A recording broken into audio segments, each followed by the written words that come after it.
up late looking out the window. Yeah. Christmas is coming, yeah. Spotting some sleigh rides and some jingle bells.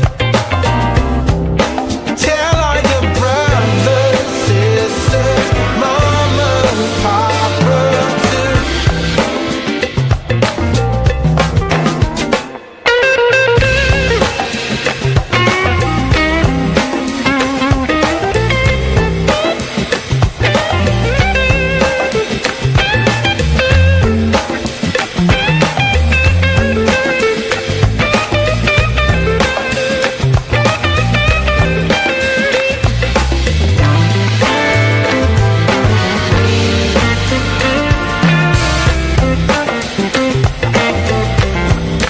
Christmas is coming,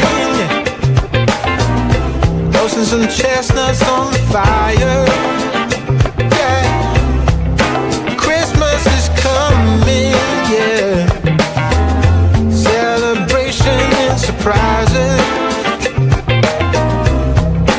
Tell all your brothers, sisters, mama and papa too. Ooh, yeah. Tell all your brothers, sisters, and mama and papa too. Oh yeah, yeah, yeah.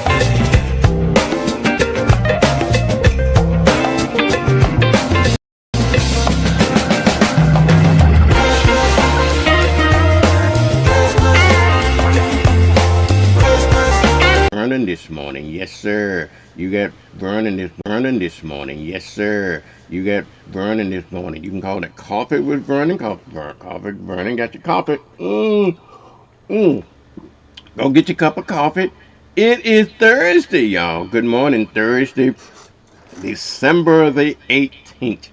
1 week out from Christmas, y'all. 1 week out from Christmas Day. Boy, you know, that means you only got 6 shopping days before Christmas, y'all. Only 6 shopping days before Christmas. So you better get on out there and get me a great gift. I don't care what you get me. Just get me something out there. But anyway, I want to say good morning to everybody under the sound of my voice this morning. So just want to say good morning. And tell everybody, first of all, I want to tell them go and start texting everybody. Go call everybody and tell them Vernon is on this morning, okay? Vernon is on this morning. Say, well, how do I get Vernon? Well, the clock live on Roku.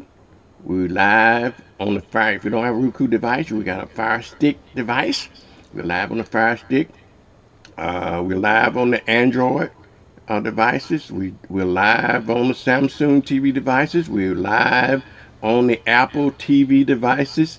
We're live everywhere, y'all. We're live everywhere. Alexa, we're live everywhere. Only thing you need to do, the onlyest thing that you need to do, just check us out. Go to social, can take advantage of what we have going here as well, okay? Just remind everybody that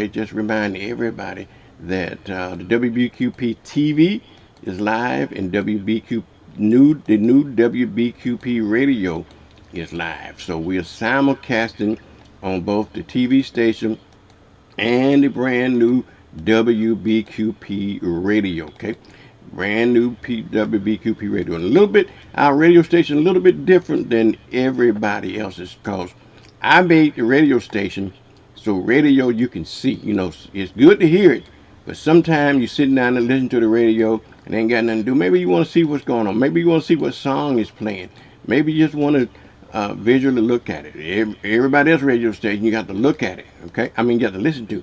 But our radio station, not only are you able to look at it, you're able to watch it as well.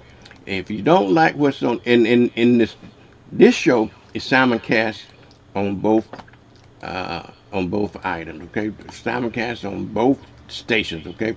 Now after 9 o'clock in the morning, okay, then you have separate programming. You have traditional radio programming after 9 o'clock, and you have you can go to the radio the TV segment, and it will show what's going on television. Some of the great programmings we have on television. We have a we are National Black Television Network affiliate. They got some great programming on that you just may not want to miss and everything. So that's just what we do. That's what we do, and how we do it. I want to say good morning to everybody. Under the sound of my hounds, my voice this morning. I have to remember not. I've been saying hound all these years, but this is Vernon in the morning. Vernon in the morning, and the premise behind Vernon in the morning is information. We are going to keep up the legacy that Robert Hill left this community. Okay, we're going to keep up the legacy that Robert Hill left to this community, and that is you waking up to information every morning. So if you're getting ready to go to work, getting ready to go to work, and you want to listen to it, just turn on your phone, turn on Alexa, and listen to it while you're getting ready to go to work. And then when you get out of getting ready to get out of the car, just keep your phone on. Just keep your phone on and transfer it to the speakers of your car. If you don't want to do that, you can go to CarPlay, Auto, Android Auto. Okay, we are there as well on Android Auto, and but the easiest thing, just right here in the palm of your hand, just keep your phone on. Okay, just keep your phone on, and you can hear. And then when you drop the kids off, and then go to work, just bring us up on the computer. Okay, just bring us up on the computer. Bring us up on the computer. Again, just type in rdo.to/WBQP. Save it in your favorites. So when you get to work every morning, and then you can have something to look at, so that your boss don't catch you. Okay, you can just put it in the background and listen to it. But anyway, good morning, everybody. Good morning. I just want to say that we got a great program lined up for you today. Let me see who we got on tap this morning. We're going to talk about, as we usually do, we're going to talk about some local news items. We're going to talk about some state news items. We're going to talk about some national news items. And after that, we're going to get into community news. Okay? After community news, then we are going to be talking about Black history. Okay? We got Black history on the tap. Then we got a motivational. Also, we want to have a motivational moment as well. Okay, motivational moment as well. Hopefully we'll be talking to Jerry McIntosh. Is on. He's on regularly on Tuesdays and Thursdays. He's on, and then we're gonna have a special guest, Mr. Derek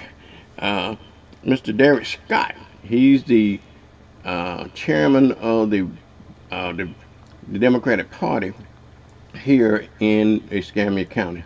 So he would come on telling us what's going on the other side. And I think his guest is going to be Charles Thornton. So, Charles is a Republican, Derek is a Democrat, and it's always some good fire action when we put those two together, called the philosophy. Listen to it. If you don't want to get out of bed, just lay in the bed and say, Alexa, play WBQP. Alexa, play WBQP. And hopefully Alexa should be up and running. So you can just lay in the bed and listen to it, okay? Lay in the bed and listen to me. And so you don't have to worry about it. But if you're getting up, getting ready to go to work, put on your phone, walk around the house with it, and then listen at us in the car on your phone. Put it over the speaker so you don't want to miss anything. So that hard to hear. And so it's a great thing. So tell everybody that Vernon is on. If you listen to us on Facebook, make sure that you like, share, and comment. Okay, if you want to like, share, and comment on Facebook. You're looking at us on YouTube. We got YouTube. Same thing. Like, share, comment, and subscribe. The subscription costs you nothing. It just analytics. It's just like following. Just if you get us on Twitter and Twix and all that kind of stuff and X, follow us on those platform. Instagram. We're on all of the social media platforms. Alrighty, let's go to a commercial break, and when we come back, y'all, when we get back, we're gonna talk about some headlines around the world and around your community. Navigating heart care can be challenging. Baptist makes it better with the latest treatments and innovations and the area's largest, most experienced heart team ready to create a care plan just for you. All when you need us most. Let Baptist make it better. Baptist Healthcare.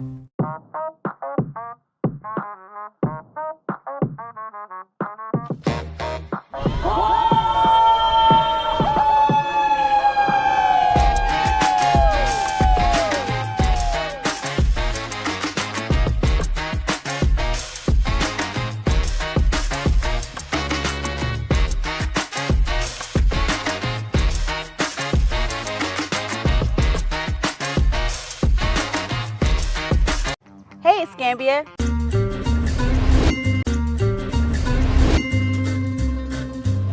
From affordable home equity lines and home loans to high yield checking that pays 5.05. Energy cost, it's important that home buyers maintain their bottom line of affordability. The nice thing about natural gas and natural gas appliances is that it's more energy efficient than their electrical counterparts, and at the end of the day, utility bills are lower. Our relationship with the Pensacola Energy team is phenomenal. From customer service to their field teams, it's just a seamless process. We love Pensacola Energy.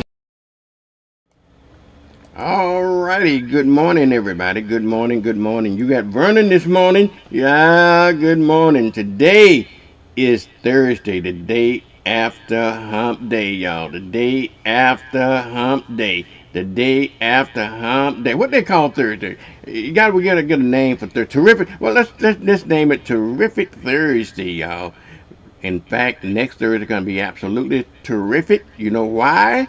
Yeah, I know why. Because next Thursday, y'all, yes sir, next Thursday is Christmas Day. Yes sir, next Thursday is Christmas Day. Man, Santa Claus, I tell you the truth. I tell you the truth. Yeah, that's what we say in burnt corn. We don't use the King English in burnt corn sometimes, except for the teachers and all that kind of stuff. I say truth instead of the truth. So well, at least we know the difference. So I want to say good morning to Miss Lois Pruitt up in St. Louis, Missouri. She must be up every morning, early every morning, y'all. Yeah, she's up early every morning, and she said, let's call it a tremendous Thursday.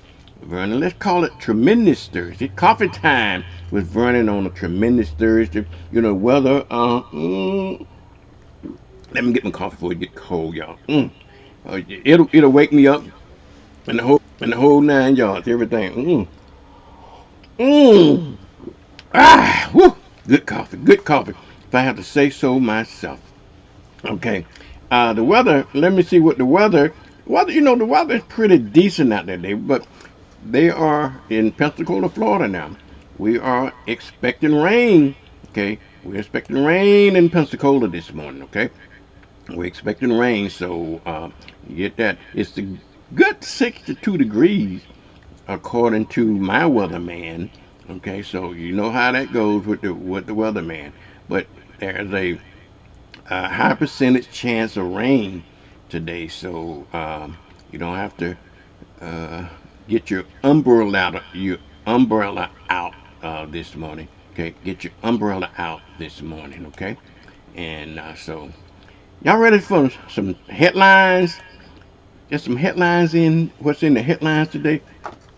Well, I want to start on the local front again. Okay, and always starting off with the worst news first. They found a man dead in a fire. So in a Pensacola paint shop, an abandoned paint shop. Happened the deputy was driving around on his regular tour about 3:30 in the morning, and he saw this building on fire. He called the fire department. They came in and they put the building out. Or they put the building out. When they did a search of the building, they found a man deceased in the building. So they sending him on for a uh, autopsy. The building did not have electricity in it. It had been cold, so they are assuming that was started with some form of fire. But you never know. But you never know. So you have to make sure that uh, the autopsy will reveal the official cause of death. Okay, the official cause of death once it is done. Okay. Um, Another thing that's going on in the local arena, you know, we reported a couple of days ago on three people. I mean, there are four people out of Santa Rosa County that stole a car. And they crashed it here in Escambia County, and they were arrested. At least one of the, it was four individuals, as I understand it, and one of them pointed a gun at a deputy, and two shots was fired, but luckily nobody was injured. Luckily nobody. They apprehended three of the four individuals. So the fourth person, as I know it, is still at large, but they arrested him for vehicle theft, and in fact, they're thinking that they was doing a they had saw one of the vehicle theft ring, because that was one of probably 10 cars that had stolen, according to the report that we're getting. Um, Two food vendors, and I told you about that. The two food vendors, you might want to check when you buy your food. Make sure that you pay attention to the inspection stuff. Okay, inspection stuff on when you get your food. There's two food trucks. I believe it was Mexican La Pita and the DJ Mobile Kitchen was cited for what they call high violations. Now, what high violations mean, I don't know. Maybe it means roaches and rats. You got to look that up.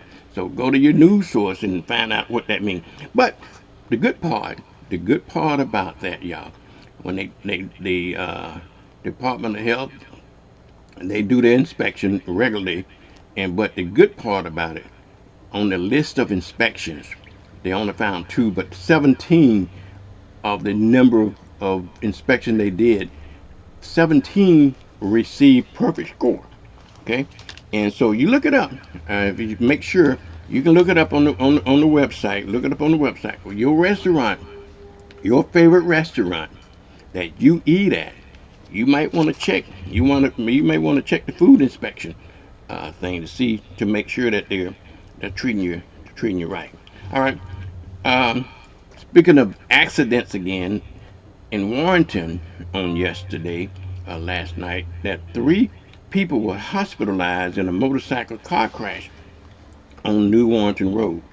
And in fact, it looked like it was quite a horrendous accident. So 3 people have been hospitalized on that. But for the details, go to your own local news source, wherever you get. Maybe Channel 3 is your news source, maybe the Pensacola News. I don't know what your news source is, to get the full details about what happened in that accident.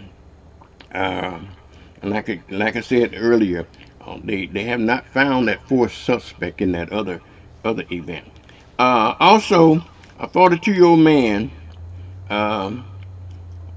was arrested in Santa Rosa County yesterday and charged with multiple felony drug accounts. Okay, the traffic stop was a result of the deputy say an equipment violation. They didn't say what type of equipment violation, but when he went to, I guess when he pulled it over, the deputy smelled the odor of marijuana, which then resulted into the car being searched. And when they searched the car, they found several sources of drugs, marijuana and stuff. So he was charged with possession of drugs, fentanyl, marijuana, with the intent to sell. Okay, so he's in some trouble, y'all. As we said in Burnt Corn, he's in some trouble. Yep, he's in real trouble.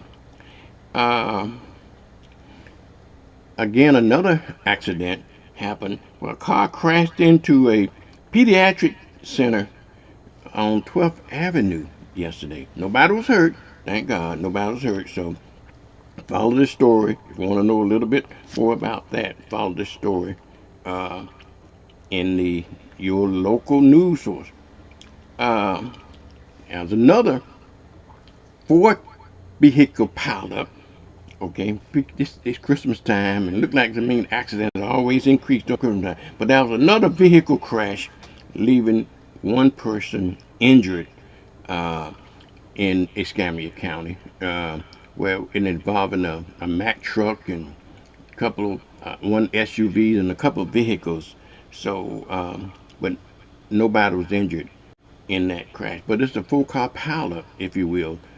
You gotta be careful about that. Okay, be careful when you're driving around town. Make sure you buckle up, and you got to be doing some defensive driving here. Okay, do some defensive driving because the other drivers not always being paying attention. Okay, not always paying attention. Whether they're distracted in some shape, form, or fashion, and a high percentage of the cases being distracted is because they're being distracted on their phones.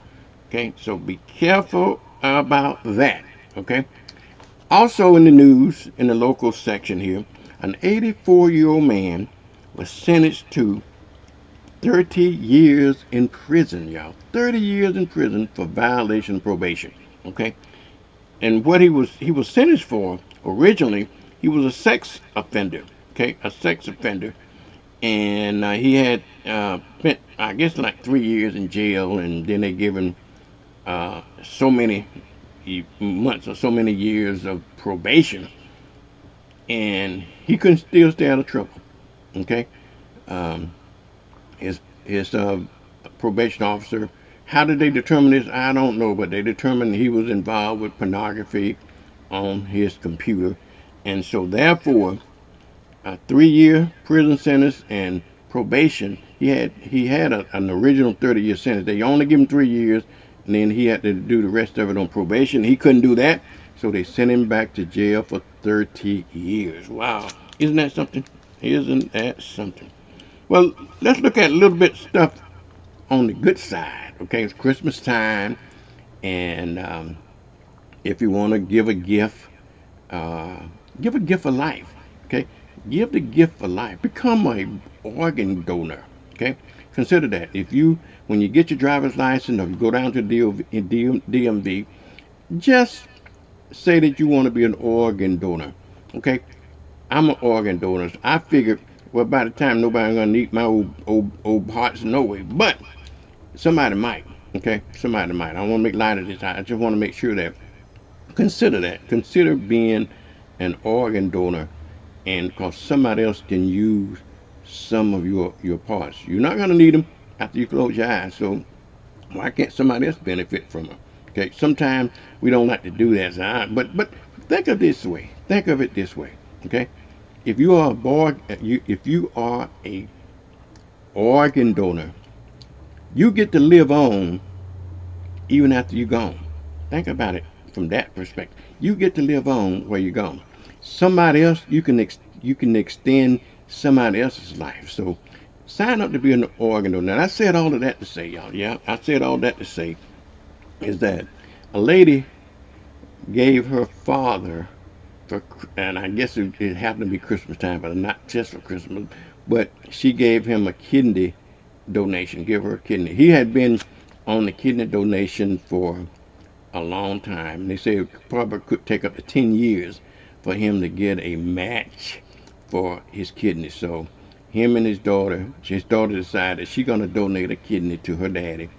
And initially, I don't know how this works, but initially they was up in Chicago or another city, and it was rejected. Said she wasn't a match for it. How does she, when she came to Pensacola, Sacred Heart said, yeah, you are a perfect match for your dad. And Therefore, she did donate her kidney to her dad. That's a good life story that you might want to read. Okay, you might want to read. I had a joke um, about that when I told on the Blues Hound show one time, and like I told you, just like I do on the Blues Hound show, even in this show, even in the news, I sometimes take a pause and inject my personal opinion in this, and I want to take a pause now and just tell you about a joke that I told on the Blues Hound show about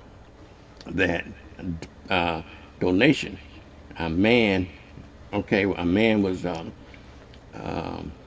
in need of a blood transfusion, a blood transfusion, and he um, and his wife, not him, but his wife, was in dire need for a blood transfusion. So he gave her his blood. Okay, then he got better and everything. Then they ended up in a contentious divorce, and he gets mad at her. Right, this is a joke now. This is not news, so I'm gonna go back to the serious stuff in a minute. But anyhow, he had a joke. He had they got divorced, so he got mad at her. So he told her, well, okay, being revengeful. He told her, well, I want my blood back. I want my blood back. And she said, well, no problem, buddy. I give it to you back in monthly installments. Anyhow, that's a joke. Now let me go back. let me go back to headlines in the news. Okay. I reported yesterday. That the state of Florida got a reprieve on their drag queen law. Okay, on the drag queen law where they say that children can't attend drag queen shows and stuff like that. Okay, and but a lower court struck it down.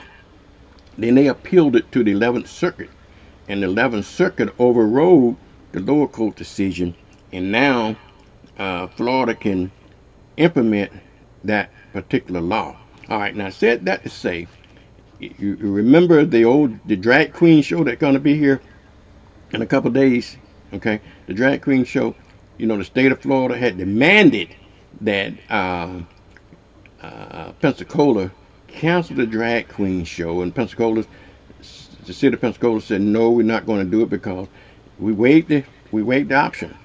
We're going to be sued, and so it's legal.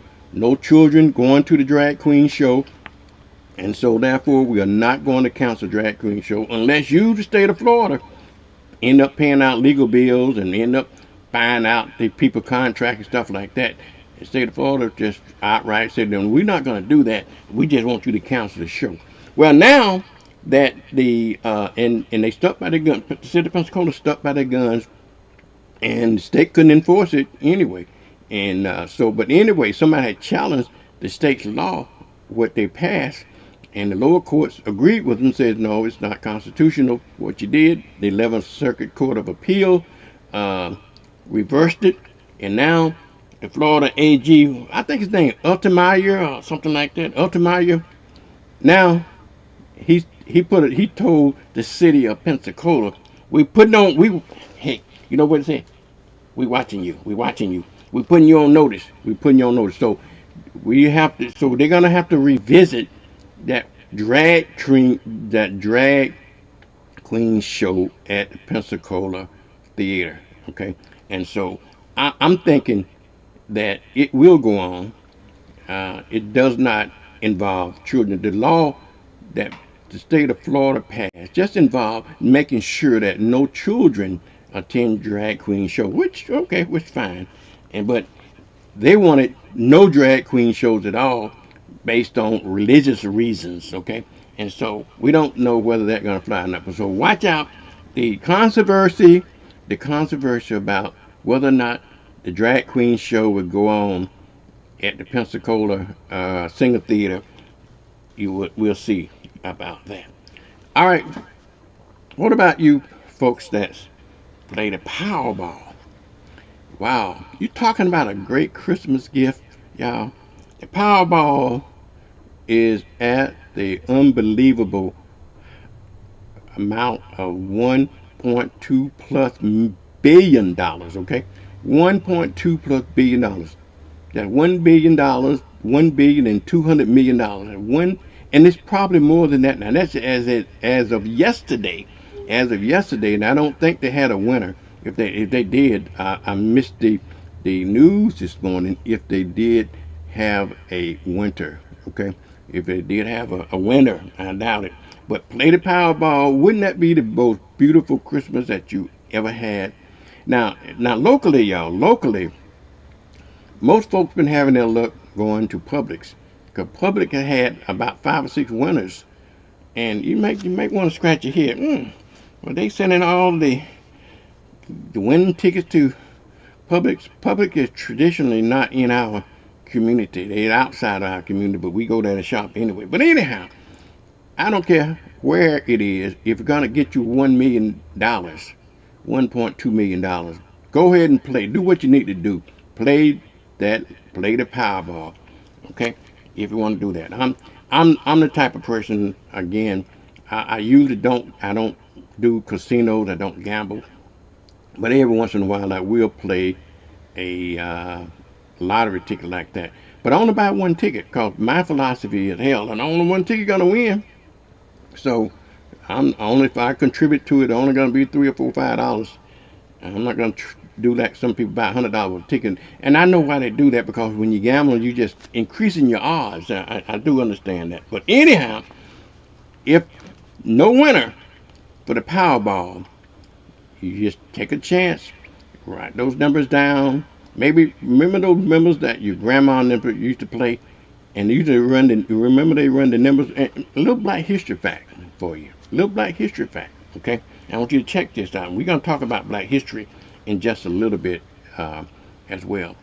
You remember back in the day, back in the early 20s and 30s, they used to run the numbers, okay? They used to run numbers, and that's what was on in the black community. That was a forerunner of the lotteries, okay? It's a forerunner of lottery. So I'm going to give black folks credit for the lottery. I am. But do your history. Y'all tell me about it. Do your history.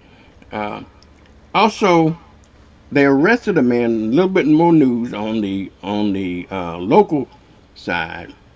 They arrested a man, I think it yesterday, for having an unregistered machine gun device. Okay, they script. I can't. I don't forget one of those beauty pageant contests. They scripted her title because of a racist gesture that she used. She won. She was Miss Universe or something like that from, I don't forget what country it is. Maybe Brazil or something like that. I can't remember which country it was. Okay, but she was stripped of her title because of a racist gesture that she used on social media. Now that begs to say, y'all, be careful what you put out there on social media. Lord have mercy. I mean, people put all of their business out there on social media. We know when you're gone, so we can rob your house. We know all of your business out there. Good business, bad business, all your business. Why are you putting your business out on social, out to the world to see? In her case, even before she became Miss Universe, she had texted out, tweeted out, or something, went on social media, and she was having lunch at a Chinese restaurant, and then she did this, like squinted her eyes, like this to make that I'm eating that Chinese restaurant kind of thing. And that post, if you will, or that infuriated Asian Americans, okay? Infuriated Asian Americans. And she did that long before she became Miss Universe. But there's more to the story here, y'all. Be careful what you put out there. It could come back to bite you, okay? Could come back to bite you, all right? So, and that's what happened in her case, okay? Came back to bite her. Um, Also on the national news front, a museum had to pull Trump's wax figure. Okay, why? Because they pulled it because every time somebody comes in there, they punches it. Okay, so they're using his wax figure as a punching bag. So the museum had to pull that wax figure. All right, more news on the national scene involving the Trump administration. Trump's chief of staff, Miss Susie Wiles, y'all heard of her? She wrote a book. She wrote a book on the Trump administration, and a very pointed book. And she started name calling. She said Trump act like he act like he was an alcoholic. And even though Trump doesn't drink, so he says. Okay, you can't tell me. I don't know. I never seen a fool as big as he. But anyhow, you can't tell that he's drunk. Look at his slurred speech. Look at the crazy things he does. I think he's drunk all the time. But that's my little side piece comment. But Susan Wiles made that comment that he had an alcoholic behavior. I think what she called it. And then she said J.D. Vance into a conspiracy theory, which we all know, and Pam Bondi. I mean, she dropped some nuggets. She dropped some nuggets there that kind of raise eyebrows at the Trump administration, but with they don't want to be embarrassed about it. So they're trying to control the narrative by owning some of it, and sometimes that works. That strategy works. Okay, if you own the narrative, then what folk gonna argue about? Blues Hound, you ain't nothing but a drunken cussing sailor. Okay, if you deny it, you give people an opportunity to take a lot of shots at it. And you say, okay, yeah, I am. So what? Well, we just thought that. Okay, well, what? When you own it, then you can kill it, cause there's nothing to argue about. The only time you got something to argue about is when you don't own it, when you deny it. So in this case, the Trump administration is owning some of the stuff that she's doing. Okay, that she's doing. There also another story on the national front involving the White House. They have dropped some more those Epstein photographs out there, and the White House is trying to react to some of those photographs. If I'm not mistaken, it's either tomorrow. Tomorrow is Friday, right? Either tomorrow or either next Friday is the deadline. I got to look it up, but you can look it up since you're going to be fact checking my stories here. You can look it up. I think it's either tomorrow or next Friday where they're going to have to, by law, turn over all of the Epstein's files. Okay, all of the Epstein's files. Okay. Well, Santa Claus, you better hope it next Friday after Christmas. If you're Santa Claus on that Epstein list, I don't know what gonna happen if we find Santa Claus' name in that. A lot of prominent names on there, y'all. So we want to make sure that Santa Claus' name is not on there. Another crazy thing that this crazy president of y'all's, okay? If you see, he put, all the past presidents, on the wall of fame, if you will. This fool, I call your president a fool. Okay, and I stand by what I said. Okay, because that's my opinion about him. If you look at him, this drunken-looking fool. Okay, he put plaques under Biden and Obama's portraits in the White House, saying that they are the worst president ever, and all his crazy rants. Okay, all this crazy rant. He made a gold plaque. Okay, made a gold plaque to put under those presidents' items that he didn't like, such as like Bill Clinton. He put some stuff on there. If that's not a sick man, nothing else is. If you don't think your president, Donald John Trump, is not a sick person, something might be wrong with you. Okay, don't let your eyes fool you. Okay, don't let your eyes fool you. Something is going on. Okay. Something's going on. So I think it's time to pull out the 25th Amendment if you ask me. I think it is. Why would we, the United States of America, the most powerful nation in the world, be so embarrassed by him on the international stage? It's just okay. Get off your opinion, Vernon. Go back to some news fact.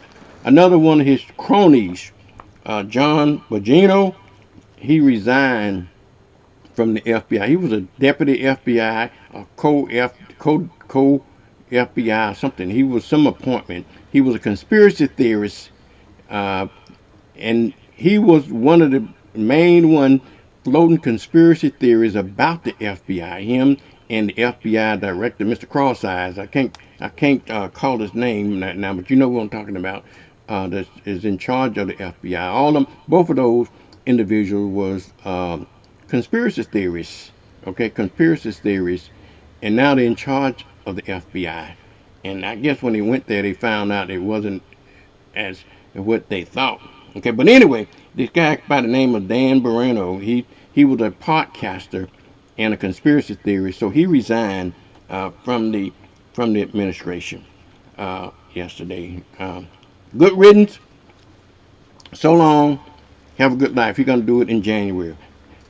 You sure you don't want to do it before the holidays, buddy? Go ahead. Okay. Also on the national news side, there was two things regarding health care. Okay, regarding health care. They were forced to vote yesterday to vote on a health care plan.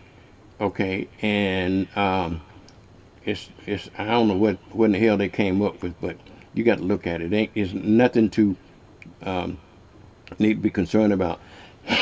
but the Senate, the whatever this guy's name in charge of Congress, they had to do a forced vote to make him force him to bring the health care issue to a vote. Remember, if help me remember now. Remember that they agreed to, if we open the government back up, that they're gonna have some hearings and some legislations on health care, because if those health care subsidies expire, which they will expire on December 31st, your Obamacare or your affordable health care plans that you've been paying $30 and $40 and $50 and $200, whatever you're paying for it, now is going to triple, double, and triple in some cases. Okay, in other words, most folks are not going to be able to afford health care. Okay, health care insurance. Okay, and so 4 Republicans joined the Democrats in order to force the chairman of the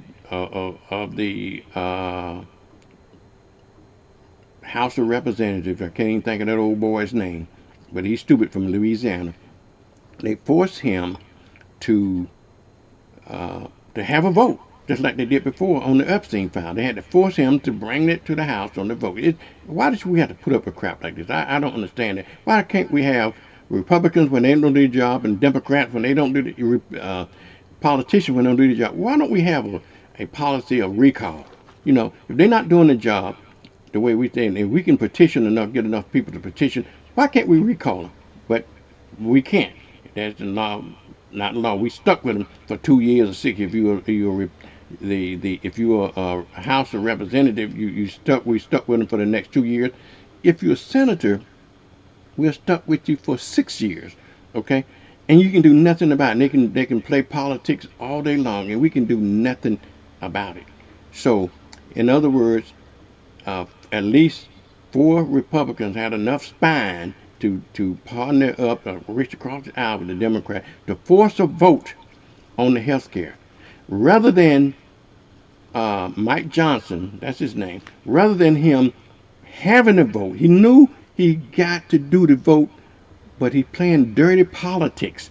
And the reason what he decided to do was shut down, just like he did for the shutdown, instead of for the Epstein file. Rather than having a vote, he sent them home on vacation. We paying these fools for nothing.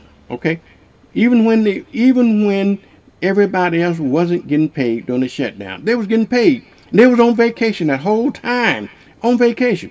And so what Mike Johnson has done now is rather than bringing that to a vote, bringing up to a vote on the health care plan, he decided that he'll put everybody on vacation. Okay, so they're not gonna can't even deal with it until sometime when they come back in session in January. So they delay and delay. When they can't have their way, then they just delay it as long as they can. So now we won't have the vote. They can't vote on it. They will have to vote on it, but they won't be able to vote on it until they come back into session in January. Now I don't know how many of y'all looked at that whatever was happening last night with whatever that so-called president of y'all did. I didn't look at it. I can't stand. I'm telling you, I'm partisan here. Okay, I'm partisan here. And I think my position would be the same even if I were a Republican. So I'm about decency. I'm not about politics. I have voted. I have voted Republicans, in particular locally Republicans. I vote for because I got a lot of folks.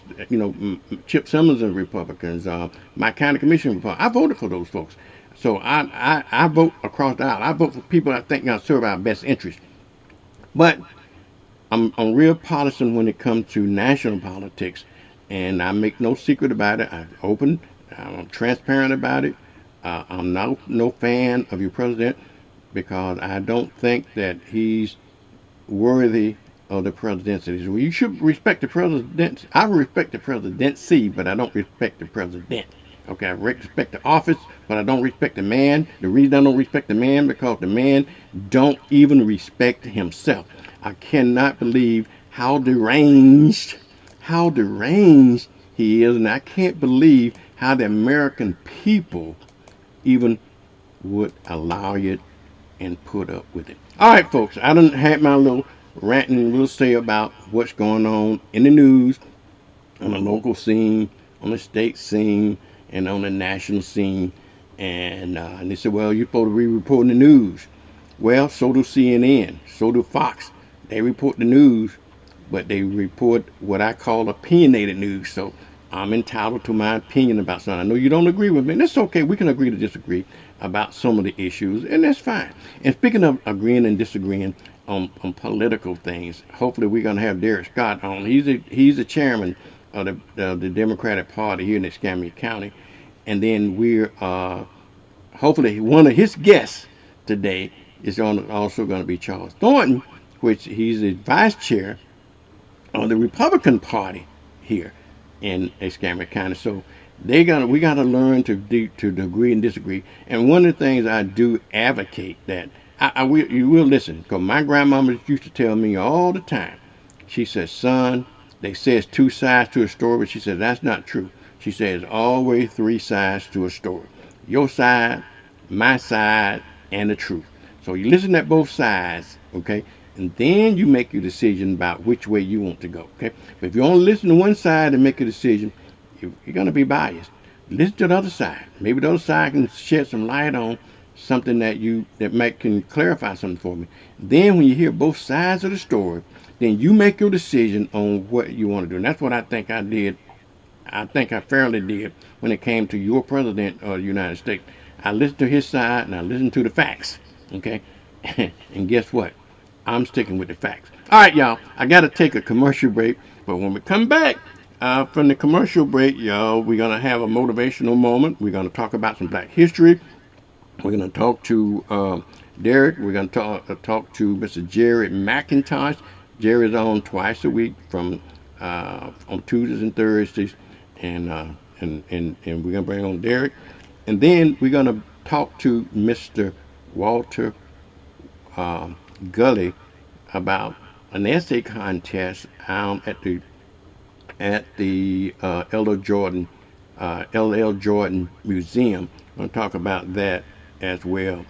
And one other thing, when we come back, we're going to talk about some community news. All right, stay tuned. Tell everybody, Vernon in the morning. Got my coffee cup. I want you to enjoy what you're doing, and tell everybody that we're on. If you're on Facebook, share it. If you're on YouTube, share it. If you are listening on your radio, you listen to you on your telephone, you listen to television, just tell everybody that Vernon is on this morning. Some mobile companies make it hard to get a good deal. But at Cox Mobile, we know there's a better way to save. A smarter way.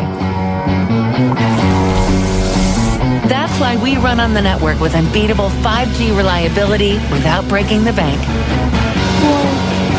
You'll pay as low as $30 per line. It's a win-win. Cox Mobile, the smart way to mobile. Looking to start a career or change your current career? Pensacola State College is the place for you. Choose from short-term, high-demand career and technical education programs ranging from commercial vehicle driving to medical assisting. Call 850-484-2000.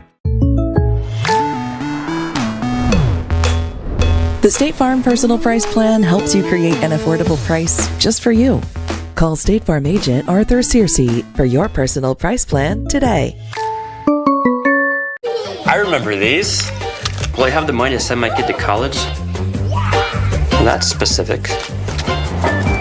How long has that been there? 7-letter word for a bank that helps you reach your goals. Synovus. Order for Synovus? Thank you. Are you Synovus? Yes. Are you gonna ask or should I? A solid financial future doesn't happen by chance. Let's talk about your potential today. Morrison Son Funeral Home has been in business since 1913.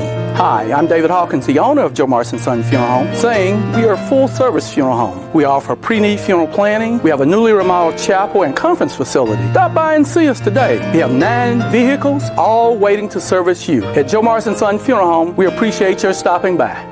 On behalf of all of our family here at Joe Morrison Son Funeral Home, thank you so much for allowing our family to serve you. Viola's Menswear, 2727 West Cervantes Street, Pensacola, Florida. Gentlemen, fine clothing at an affordable price. Suits starting at $139. Dress, shoes, hats, and accessories. Here at Viola's Menswear, 2727 West Cervantes Street in Pensacola, Florida. Call today at 429-7146, 2727 West Cervantes Street in Pensacola, Florida. All right, welcome back to Vernon this morning. Yeah, you got Vernon in his coffee cup this morning. I need you to join us. I want you to look at that link there, rdo.to/WBQP. And if anybody that need to get us, that's how they can get us, y'all. They can get us using that code there. Just type it in any browser and you can get us. In fact, you can not only we can get us on that, but you can get the television station and the radio station on that app. Download it onto your phone and tell everybody that we are on. Okay. All right. Now, another thing that we intend to do, we're going to add to the segment here. We just started this segment, trying to carry on Mr. Hill's legacy, the Hill in the Morning legacy. But he started his show off every morning with prayer. Dr. J.O. Gaston had a motivational prayer moment for us, and we're going to continue that tradition as well. Okay, we're going to continue that tradition as well. So hopefully by the beginning of the year, we can add that segment in there, so that Dr. Gaston is very highly motivated person as well. Also, we're going to get Mike Howard back.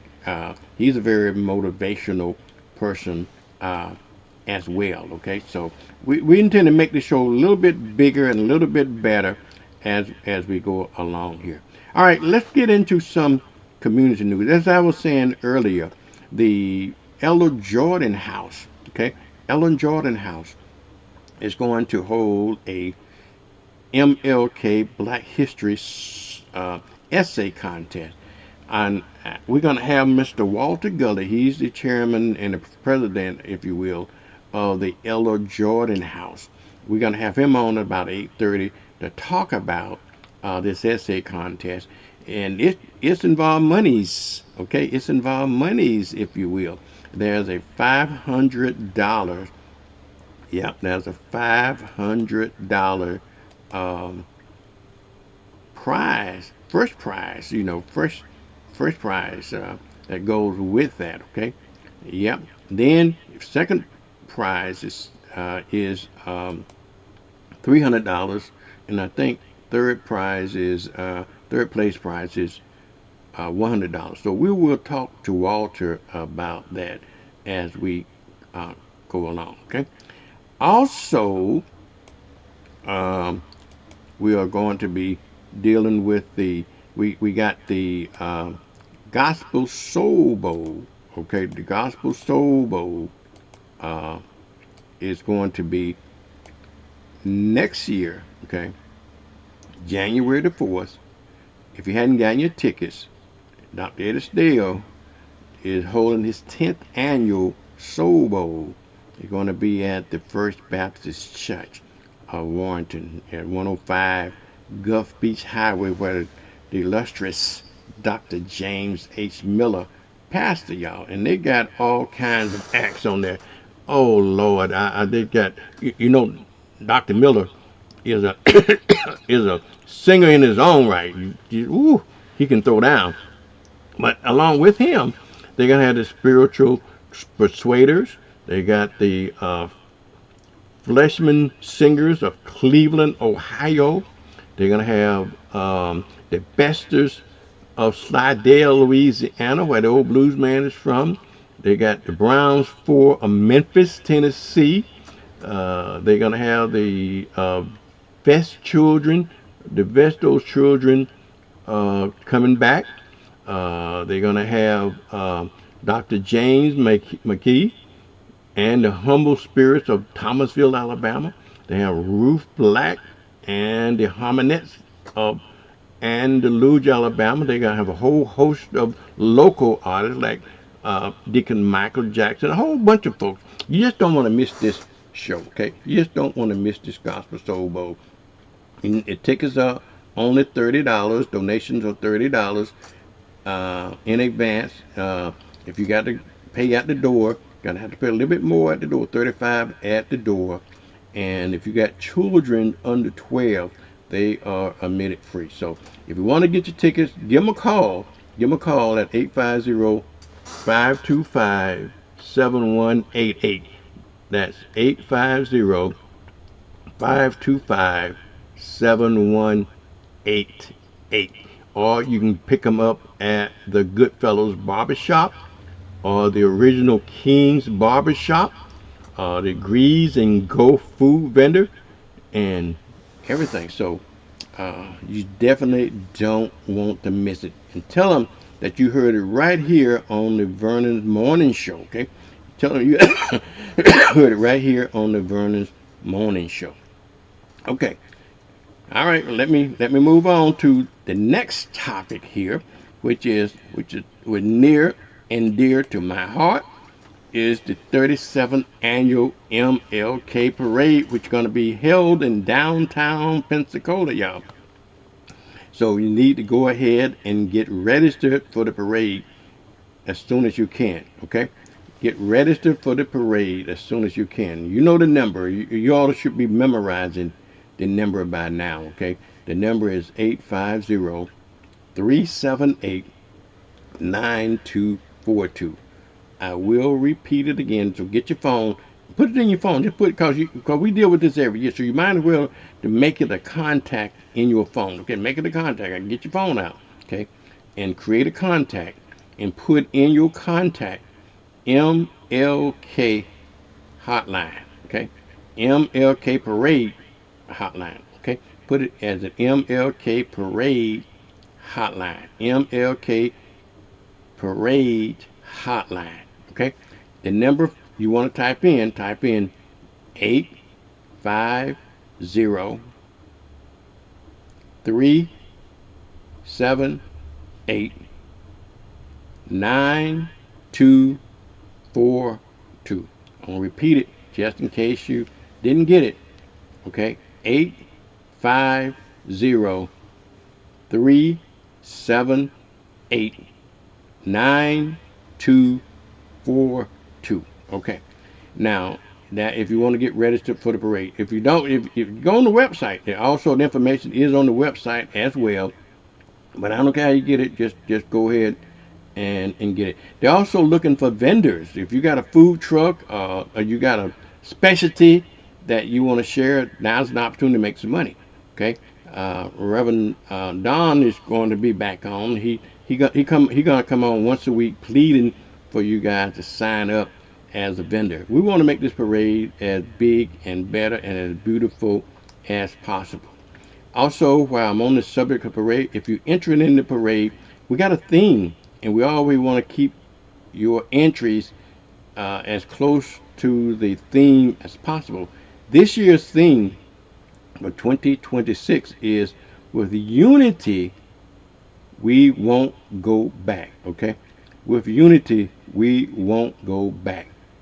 And and they said, well, where did you get the theme from? That theme was inspired by one of Dr. King's most powerful speeches. I've been to the mountaintop speech. Okay, I've been to the mountaintop speech. So he will. That we got that. Okay, so we accepting applications right now for the parade. So your interest, make sure that you be creative, be beautiful, and connected to this theme. Also, we want to make sure that you understand this parade is going to be a very respectful parade. Okay, we don't want to do anything to disrespect the memory and the legacy of Dr. Martin Luther King. Okay, we want to make, and what I'm saying about that is, please don't have music. It's great to have music, but don't have this cussing music and so forth like that. A little twerking little girl, a little 5-year-old twerking. Don't. That's kind of disrespectful, if you will. If it's okay to have them, but let's do everything this year in a respectful manner. Don't. Otherwise, we will be disrespecting the legacy and the works of Dr. King. So we're asking you to do that, okay, if you will. So make sure when you get your entry, make sure you make reference to the theme and everything. If the registration fee is only $150 for your first set of entries, I know everything you get a lot for $150. But in addition to that, if you want multiple entries, then I think they're $50 after that. Okay, $50 per entry after that. So give them a call at 850-378-9242. Now, the parade is not only will it be live, I want you to come downtown in droves, okay, in droves, and see the parade. Now, once you're there, we want you to act right. We want no clowning down there. We don't want any incident. And in the last several parades, we have been incident free. I can't say that for all of the parades. Some parades we have had a few incidents that occurred down at the parade, but now make sure that, again, be respectful of the works of Dr. King. So we want it incident free. Okay, we want it incident free. So when you come down, just like your mama tell you, don't embarrass me in front of them white folks. Okay, don't embarrass me in front of them white folks. That's what my mama and grandmama used to tell me all the time. So we ain't doing it for white folks. Do it for yourselves. Okay, do it for yourselves. Make sure that we set the example, because we always have had the most longest and the beautiful parade in Pensacola. Okay, we invite all of the churches back. We invite all the organizations back. We invite all the businesses back. We invite all individuals back, okay, to be a part of the legacy of Dr. King. In addition to all of that, we are going to also broadcast the parade live, okay, for the folks that can't make it downtown, for the sick and the shut in, or people that work, whomever. Okay, we are going to be broadcasting it live on television. Okay, and usually is myself, Sue Strong, and John Roberts. Okay, this year Sue hadn't been able to do it for the last couple of years, and we are going to have our great buddy, our local Oprah. That's what I call it, the local Oprah. That's Miss Linda Sunshine Moore. Linda is will be helping us broadcasting the parade. Linda, Blab TV. You know, Linda has a show on every day from 9 o'clock a.m. live show every morning, 9 o'clock on Blab TV. If you hadn't checked it out, you need to check it out. When it follows my show, You want to, that's okay. We're in this together. You want to tune away from WBQP and you want to tune away from WBQP and go to Blab TV. Great, okay. Or maybe we can start doing some simulcasts of that show. I don't know, but she got a great show. You need to look at it. If you missed her show, I believe it's repeated again. I think it's repeated again at about 6 o'clock. Okay, 6 o'clock. Also, speaking of the same thing, this show, my show, is also is repeated at 4 o'clock. Okay, 4 p.m. So if you missed the morning show, tell everybody to go to WBQP to look at it on TV at 4 o'clock, or they can go back and look at it on YouTube anytime, or they can go back and look at it on Facebook for the next 30 days, because I think Facebook take it down after 30 days, okay? But YouTube stays on it. So if you missed it, just missed our show, just do that. I don't know about Linda's show. I want to have her on so she can promote her show because she got some real interesting guests. It's about the black community, y'all. And she hopefully she gonna also be hosting the parade with me and Jim Roberts, okay? So it's also going to be live on Blab TV. It's going to be live on WBQP TV. And it's probably going to be live on WBQP 12.1 and 12.8. And we'll get a chance to replay the program throughout the month. If you missed it that day, don't worry. You get a chance to see it repeat on the broadcast part of it. And again, just like everything else is on social media. If you missed it, just go to YouTube. Just go to the WBQP TV YouTube, subscribe. Don't cost you nothing, and look at it on WBQP YouTube or the WBQP Facebook page, or So if you don't want to miss that, all right. Now, with all of that said, this is going to be this. Not only is the Pensacola Parade is going on, we also got the Milton Parade. Okay, the Milton Parade is going to be on Stewart Street, 9 o'clock in the morning. Okay, 9 o'clock in the morning. So you got the Milton MLK Parade. Then, following the Pensacola Parade at 11 o'clock. Then we're gonna move up to Cantonment. Cantonment has a parade starting at 4 o'clock in the afternoon. So you're gonna make a whole day of parades, MLK parade, on January the 19th. Okay, you got a whole day of parades. Okay. Now, what about other activities? Okay, what about other activities? All right, let me run down the other activities. On Thursday, because we're gonna kick off this whole MLK weekend starting on Thursday. We're gonna kick off the MLK weekend, and there are many other things that are going to be happening throughout the MLK weekend that I may not know about. If I don't know about y'all make sure y'all send me the information. Text it to me at 850-293-5007, or give me a call. Or I don't do Facebook a lot, but I'm an old school. Just text it to me or email it to me. You just email it at WBQP@WBQP.com. Very easy, WBQP@WBQP.com. Or just give me a call at 850-293-5007. If you have an event that you need to get out to the public, just give it to us.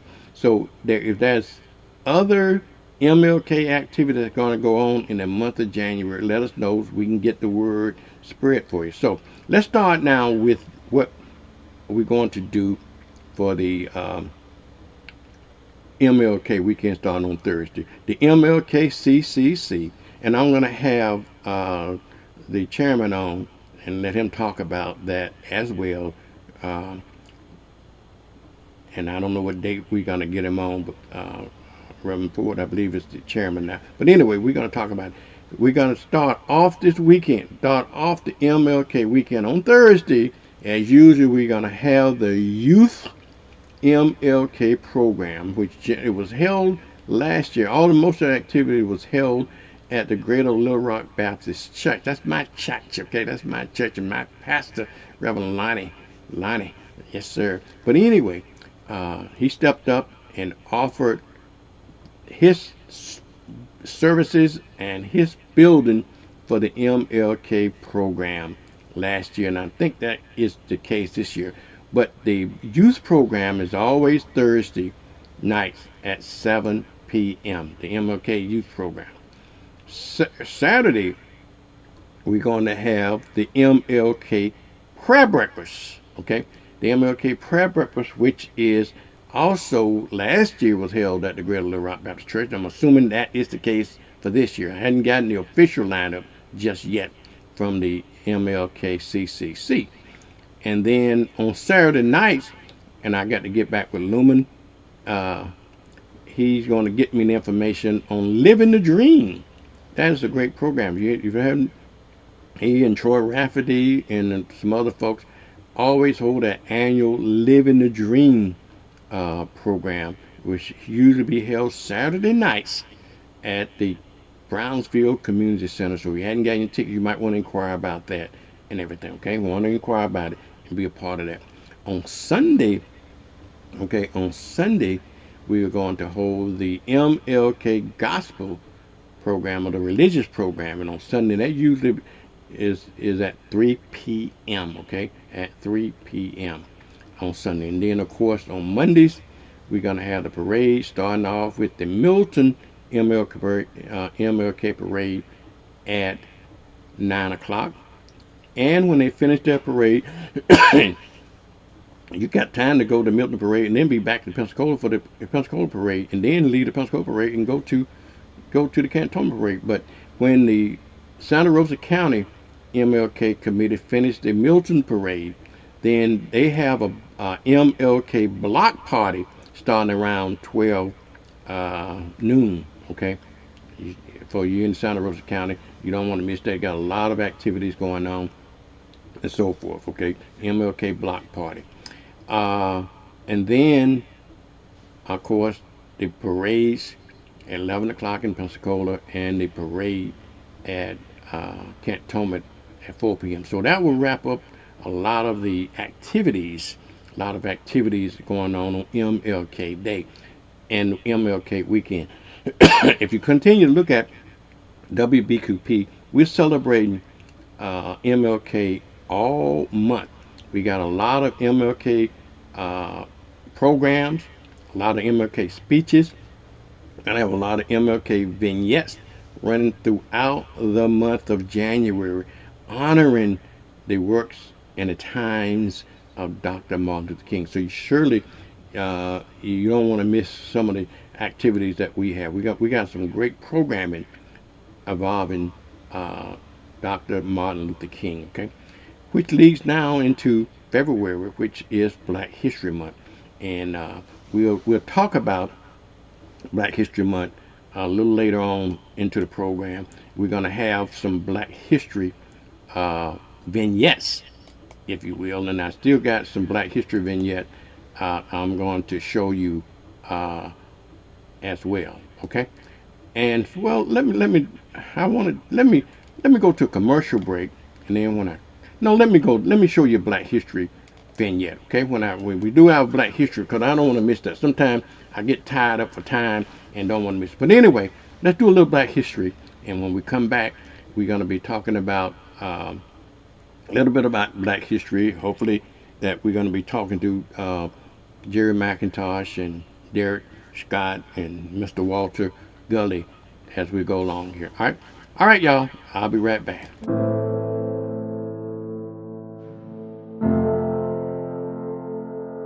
In 1872, a young man set out on foot on a 500-mile journey across the state of Virginia.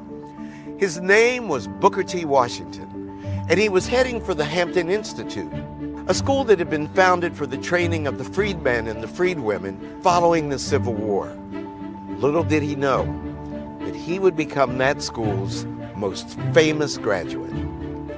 He takes both agricultural courses as well as academic courses. He excels at both, but he's most taken by the philosophy that African Americans should try to build economic power through industrial education.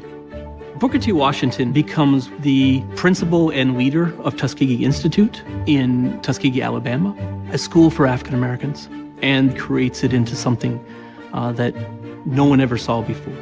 Under his direction, Tuskegee became one of the leading institutions of higher learning for African Americans in the country.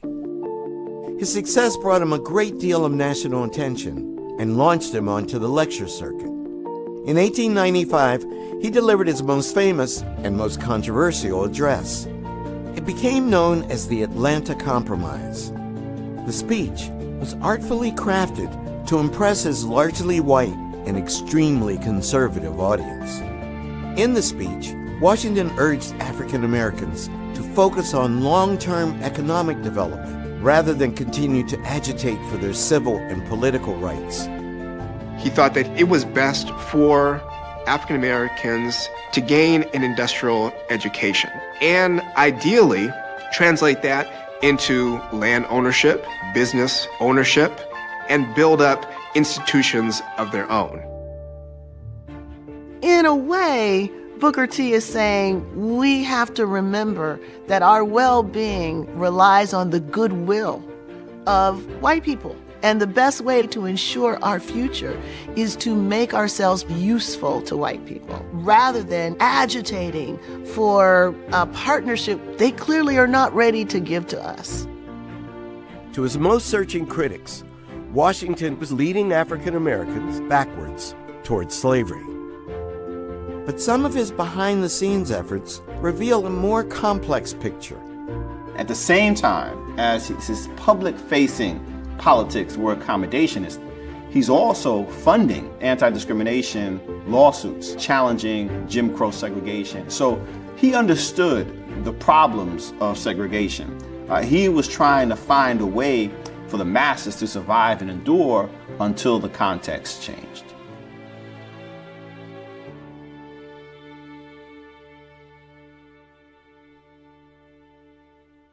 All right, y'all, that was a moment or two in Black history. Again, as I promised you, you're going to learn something listening at this show, okay?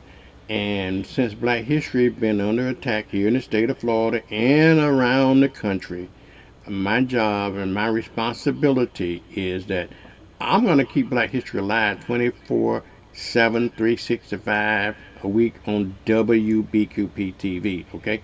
We have to teach ourselves about it. We can't depend on these other people teaching us, okay? We got to go back to the days that we had in segregation. When we had segregation, we had to depend upon ourselves. And it looked like I said before, everything comes in full circle. Look like we're going back to those days of segregation.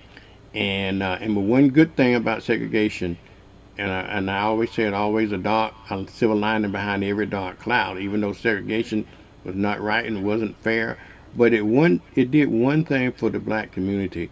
It really brought us closer together. We had to rely upon each other back during segregation, okay? And look like we're going back that way now. I got my own opinions on how I thought integration was better. I don't know whether it's better or not, okay? I don't know. I would advocate segregation over integration, but don't get me wrong when I say that. Nothing was wrong what was wrong with segregation was that we did not have the same rights and same benefits of our white counterparts.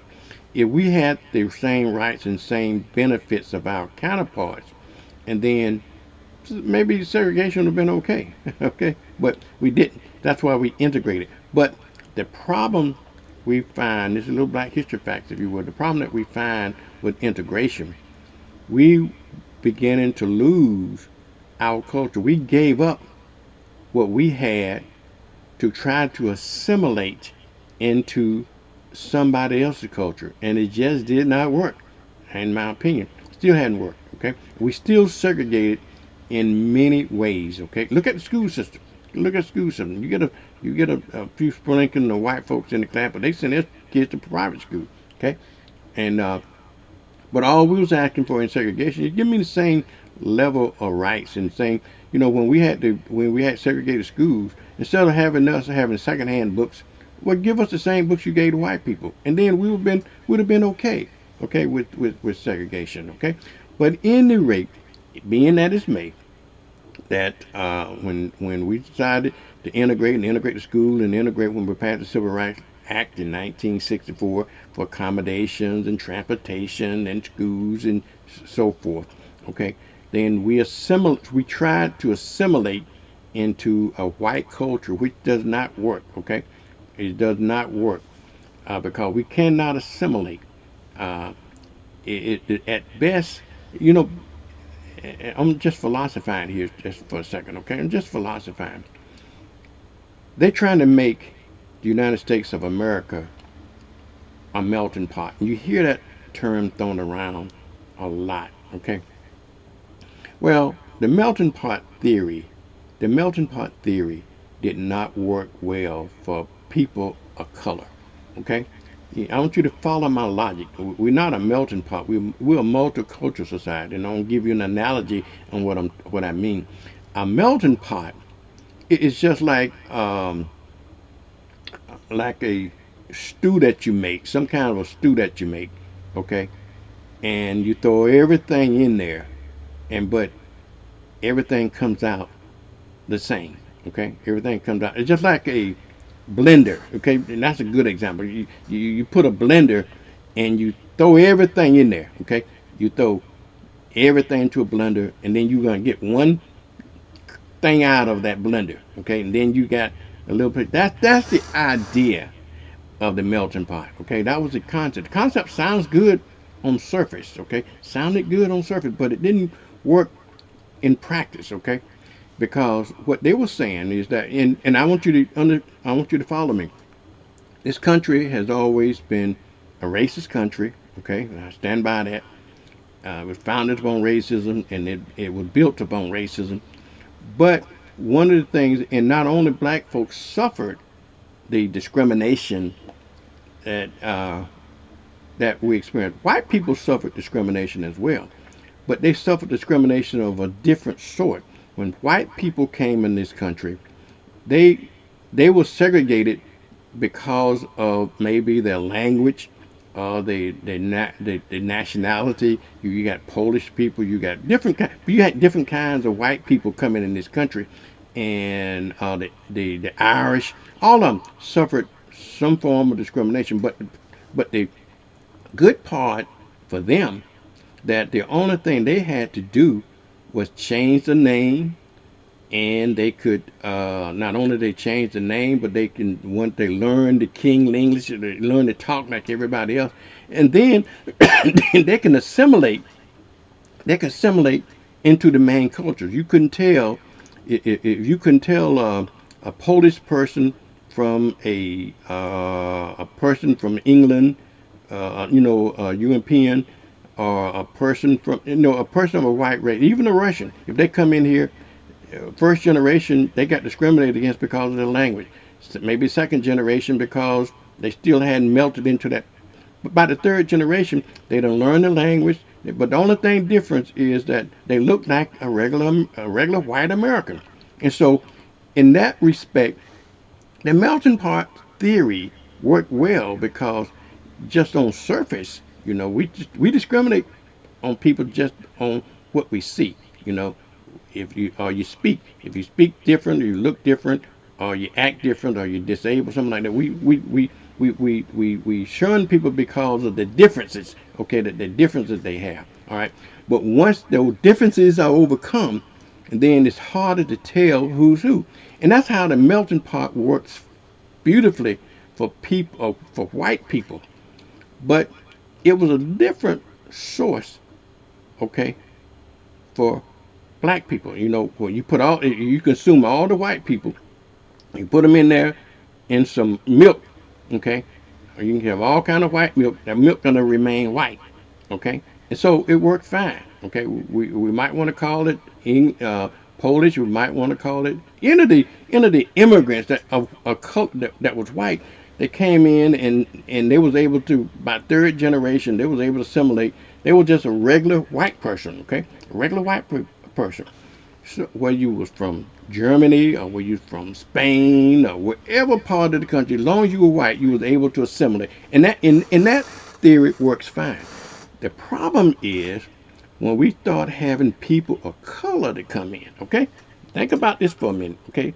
The people of color not coming in. Just imagine you got some white milk, okay?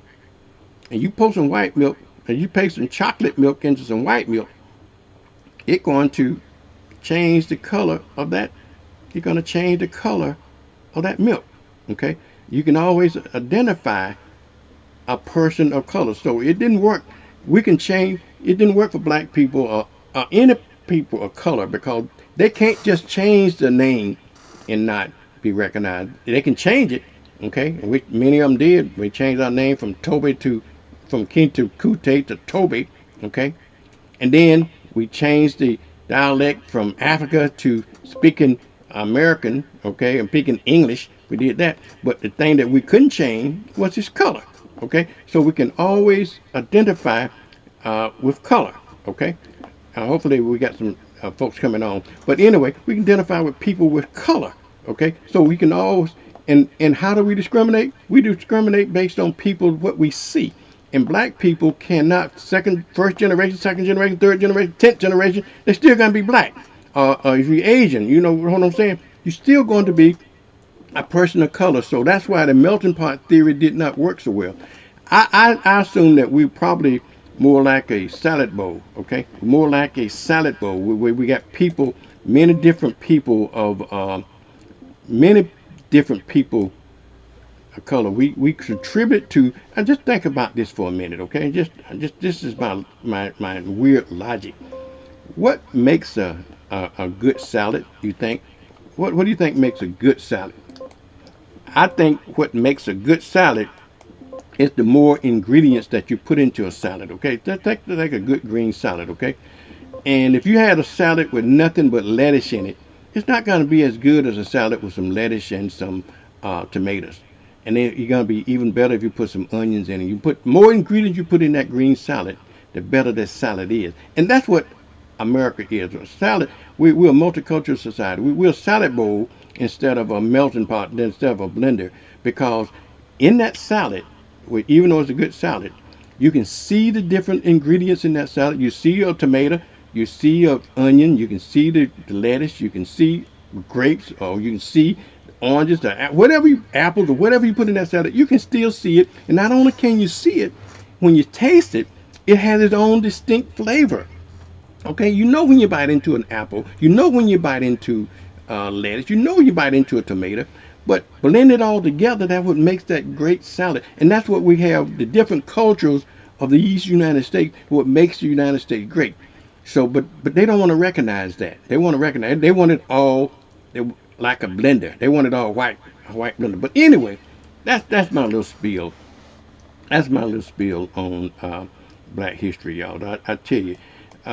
Jerry, what I got Mr. Jerry McIntosh on. I tell you, Jerry, what's your opinion on that?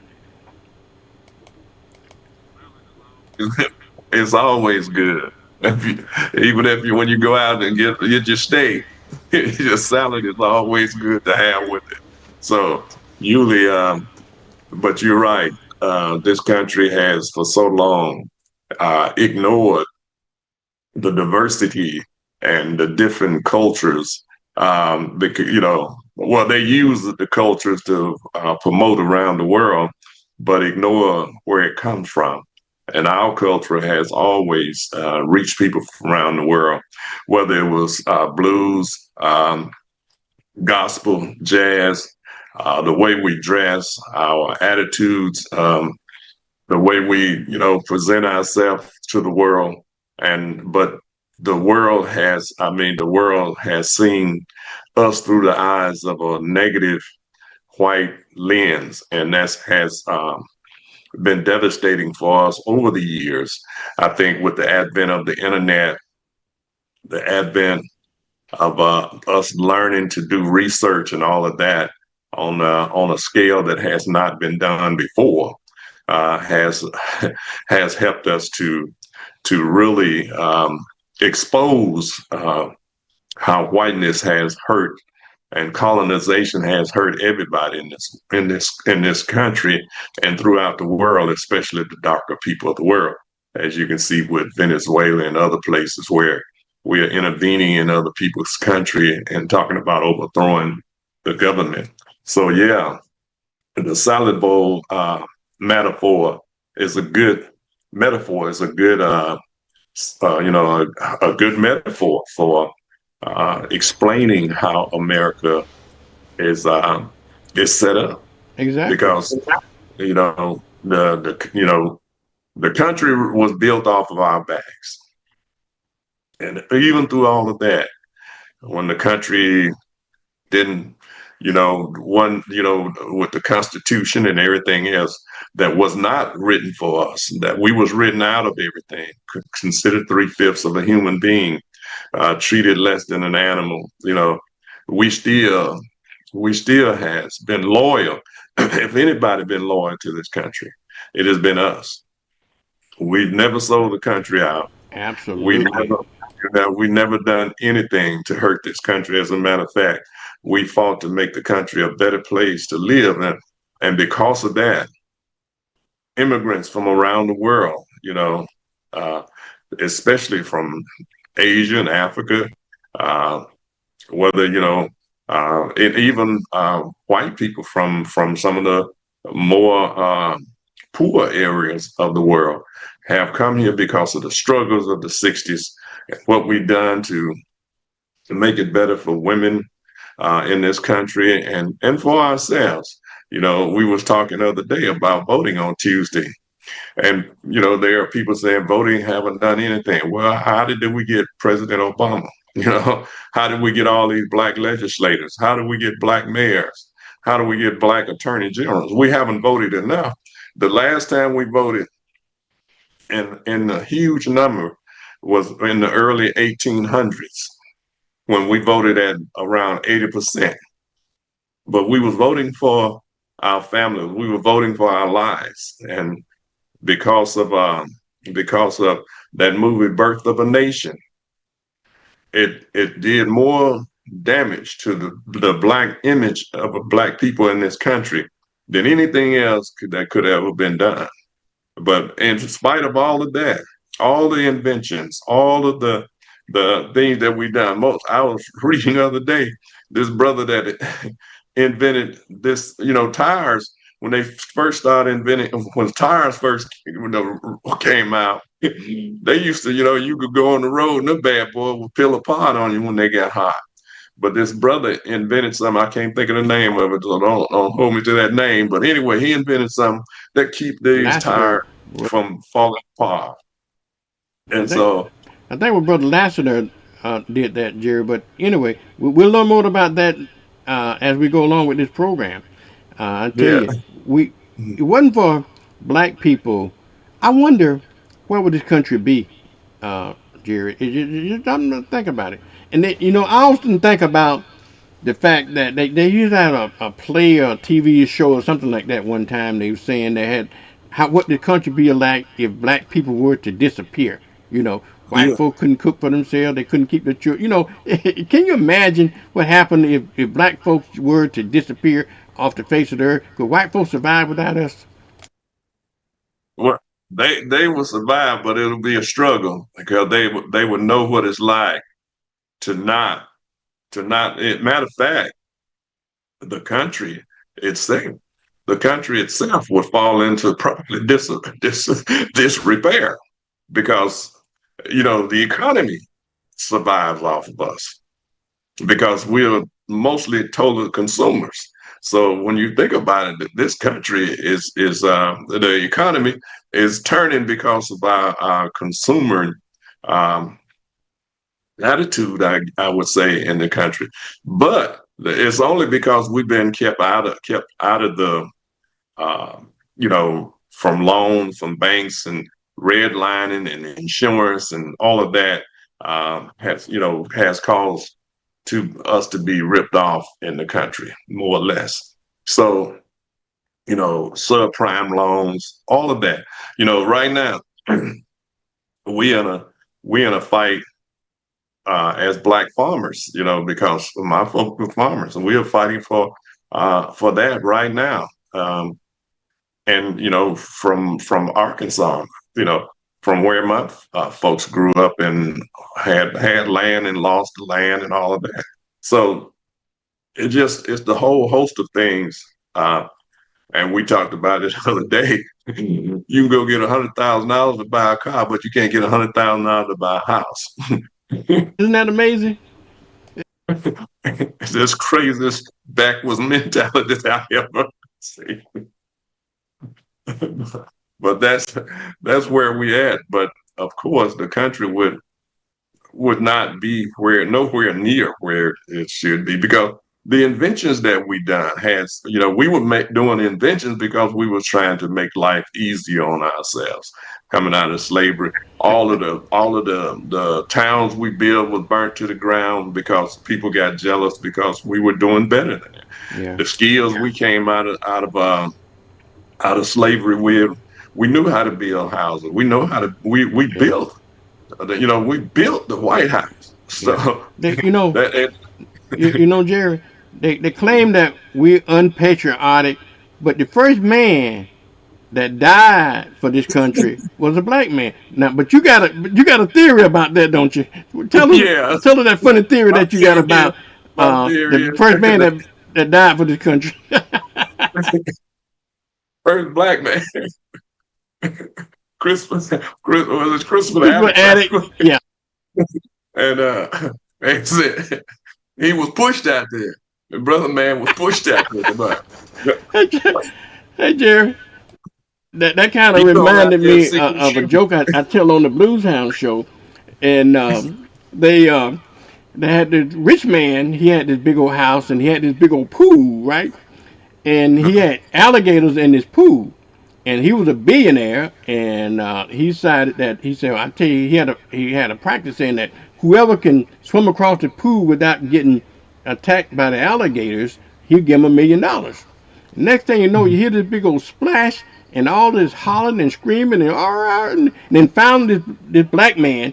He emerged from the pool, and then he started looking around and looking around. He said, "Who are you looking for? You looking for that man to give you $1 million?" He said, "No, I'm looking for that SOB that pushed me."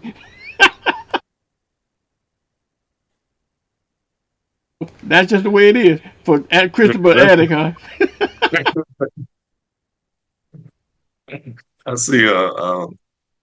I saw Walter Gully, who taught history. I know he has a wealth of knowledge on history, and it looked like he's trying to get on, but that'd be great. Walter, you want to come? I don't see his audio is on, but I don't see his videos. He's on his iPad.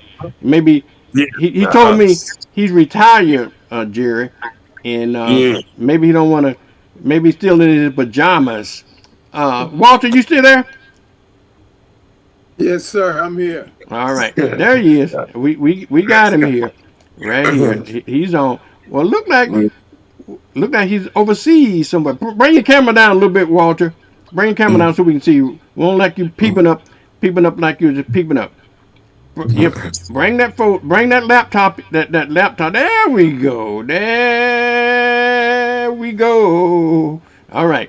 Now, Walter, Jerry, we're going to come on and talk about the essay contest at the Ella Jordan Museum. But before we talk about that, because he certainly has a brilliant knowledge of Black history, and the Ella Jordan Museum also pushes Black history. And so you want to join in the conversation about Black history before we talk about the essay contest? Oh, Mr. Watson, Mr. McIntosh, good morning to you guys. Good morning. Yeah, Black history is something that we have allowed people to put our history in a capsule for 11 months. And then they've been so gracious and kind to us that they gave us 1 month to celebrate our storied history. And then that month in February just happens to be the shortest month in the year. So you have to be careful when you allow people to dictate to you what your history is. We have a history that no one can tell it like we tell it. And we often make the mistake of believing that everybody who looks like us think like us. Carter G. Woodson wrote a book many years ago entitled "The Miseducation of the Negro." Right. And we've got a lot of miseducated Negroes running around here, even today. And they have been doing so for some time, and you can identify them usually by party lines, by friends and foes, and we've got some of the greatest, Jerry mentioned inventors, male and female, some of these inventions that many of our kids never know that we had anything to do with. And that was one of the motivating forces for this essay contest.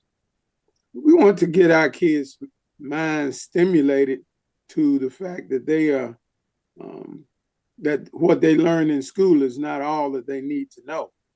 Or just because you're familiar with the person doesn't really mean that you know that person.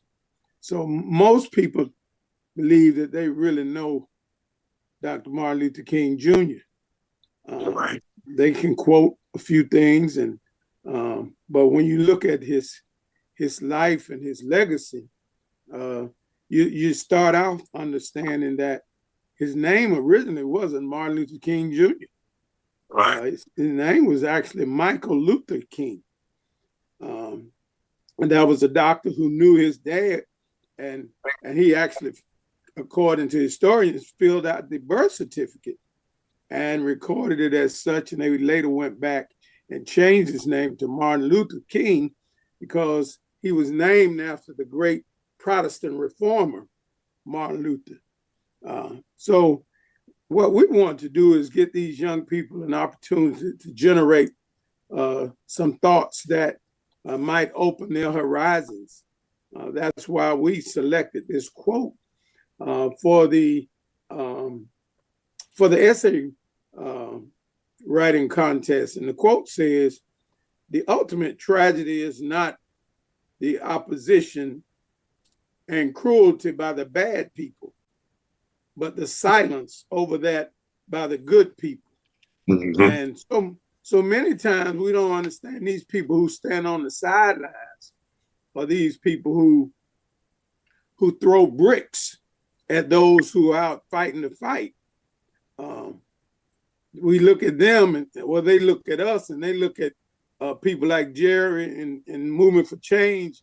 They're not there on the front line, but the young people don't understand what the fight is about. When we look at Dr. King, we know that he went to school in a segregated area. But the truth of the matter be told, his best friend growing up was a little white boy, until the parents talked about the fact that you guys have become of age now, that you should understand that that's not acceptable in society. Again, Dr. King's life shows us that every day isn't going to be Sunday. Some things are going to be bad. You're going to have to make a decision whether or not you're going to just lie there, or you're going to pick yourself up by your bootstraps and move on. And the thing in Dr. King's life that really echoes that was the fact that there was an incident involving his grandmother. Dr. King was supposed to have stayed home with his brother, A.D., and he didn't. And A.D. slid down a banister and ran into his grandmother, and the rest is history. But King blamed himself and actually went about trying to commit suicide. But it shows that there's a lesson there that you never give up because of things that go wrong in your life. So we realized that King understood and highlighted the fact that, yes, you never give up. So as a result of that, he really honed in on the importance of education. The importance of education, so much so that he was brilliant. And he wasn't brilliant just because of his name, but he was brilliant because of his work ethics. And as a result of that, he actually skipped the 9th and 12th grades and entered Morehouse College at the age of 15. Again, Martin Luther King initially wasn't going to school to be a minister, but he later ran into a schoolmaster by the name of Dr. Benjamin Mays at Morehouse College. Morehouse College is one of the most prestigious colleges even today, turning out some of the most productive African-American men. And right across the street is one for women called Spelman. But Dr. King didn't just quit at the BS. He got that BS at 19. Most young men are not mature enough to deal with a degree at 19, but he went on to Crozer Theological Seminary at 19. And after 3 years there, he graduated at the top of his class, was named the president basically at an all predominantly white school, Crozer Theological Seminary, where he got a fellowship, left there, and went to Boston University, where he earned his PhD. Dr. King was a man who was on a mission. He was one of the greatest civil rights leaders to ever live. I believe that Dr. King was a prophet. I believe that Dr. King really should have been killed much earlier. But God had his hand on it, and he was guiding him through the footsteps. So that's why we wanted to give these young people an opportunity to actually write this essay, participate in this essay contest. We have 3 prizes. First prize is $500. Second prize is $250. And third prize is $100. And it's for middle and high school students.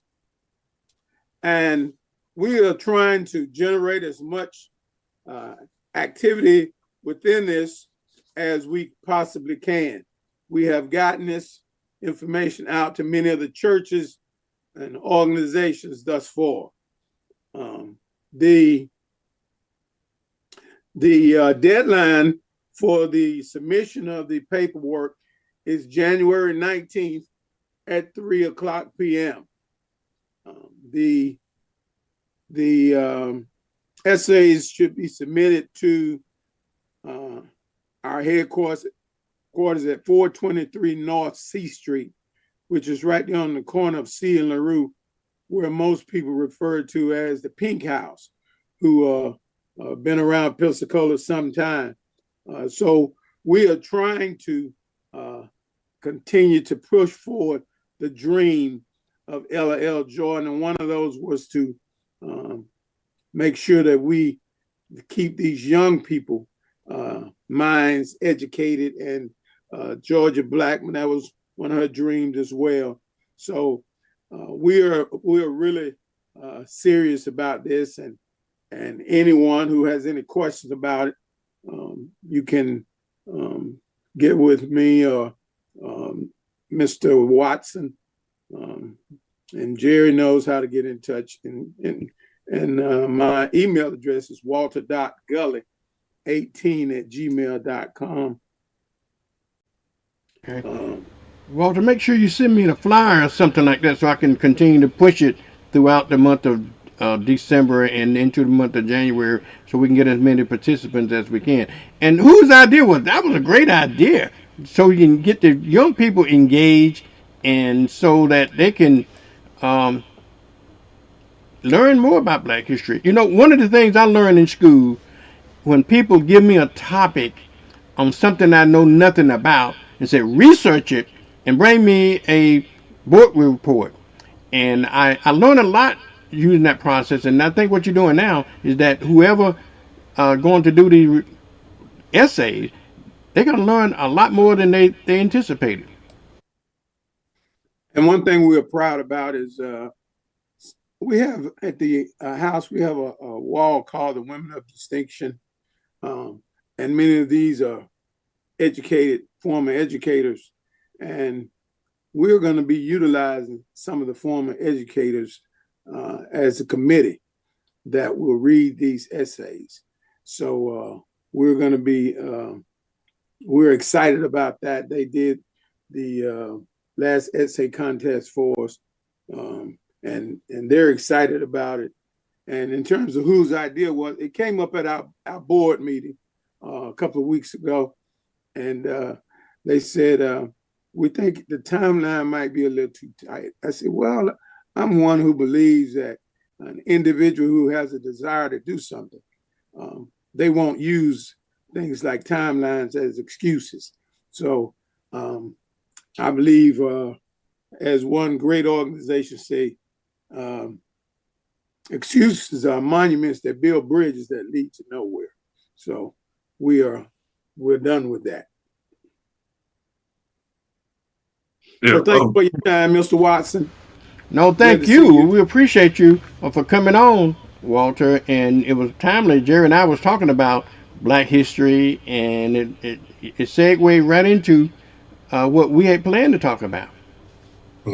But before you go, Walter, just one thing. You know, you was right about Martin Luther King being a prophet. This is why J. Edgar Hoover said that it must never be again the rise of a Black Messiah. They understood who King was. We didn't understand. Most of us at the time did. I guess we really did, but we just didn't know how significant and how deep it was. I remember Martin Luther King said he did a prayer. He said they had bombed his house and all that, and he said when he was into a deep prayer, and he said he felt that he could hear the voice of God saying, "Get up and go and continue to do what you were doing."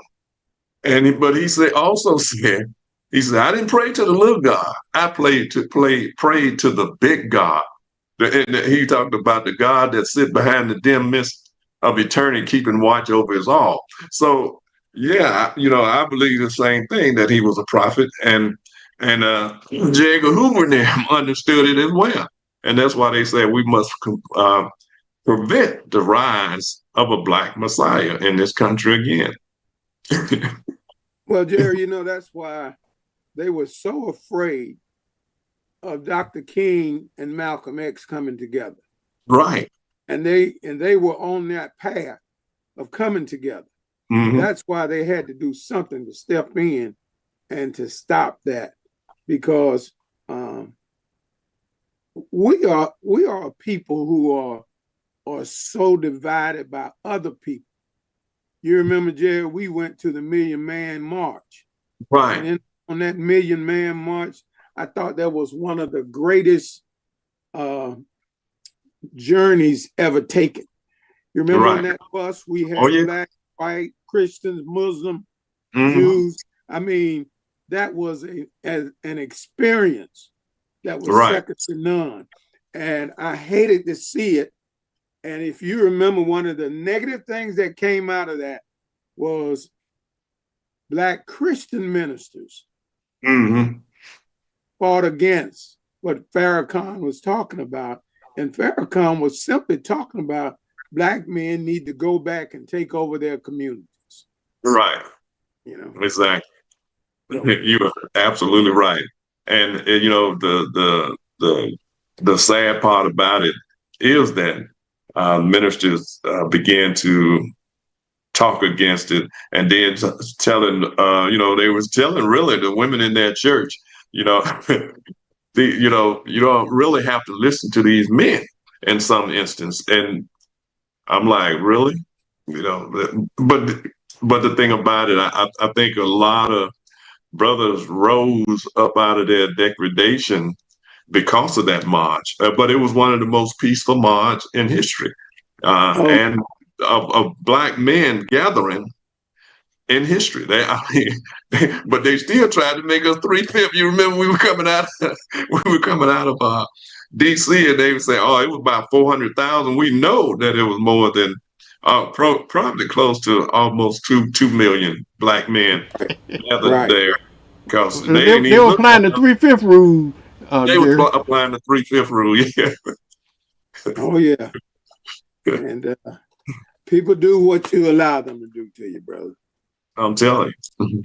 But yeah, one of the things Jerry, you talked about, and I know you got to go, but one of the things you talked about was, pigeonhole into 1 month of February.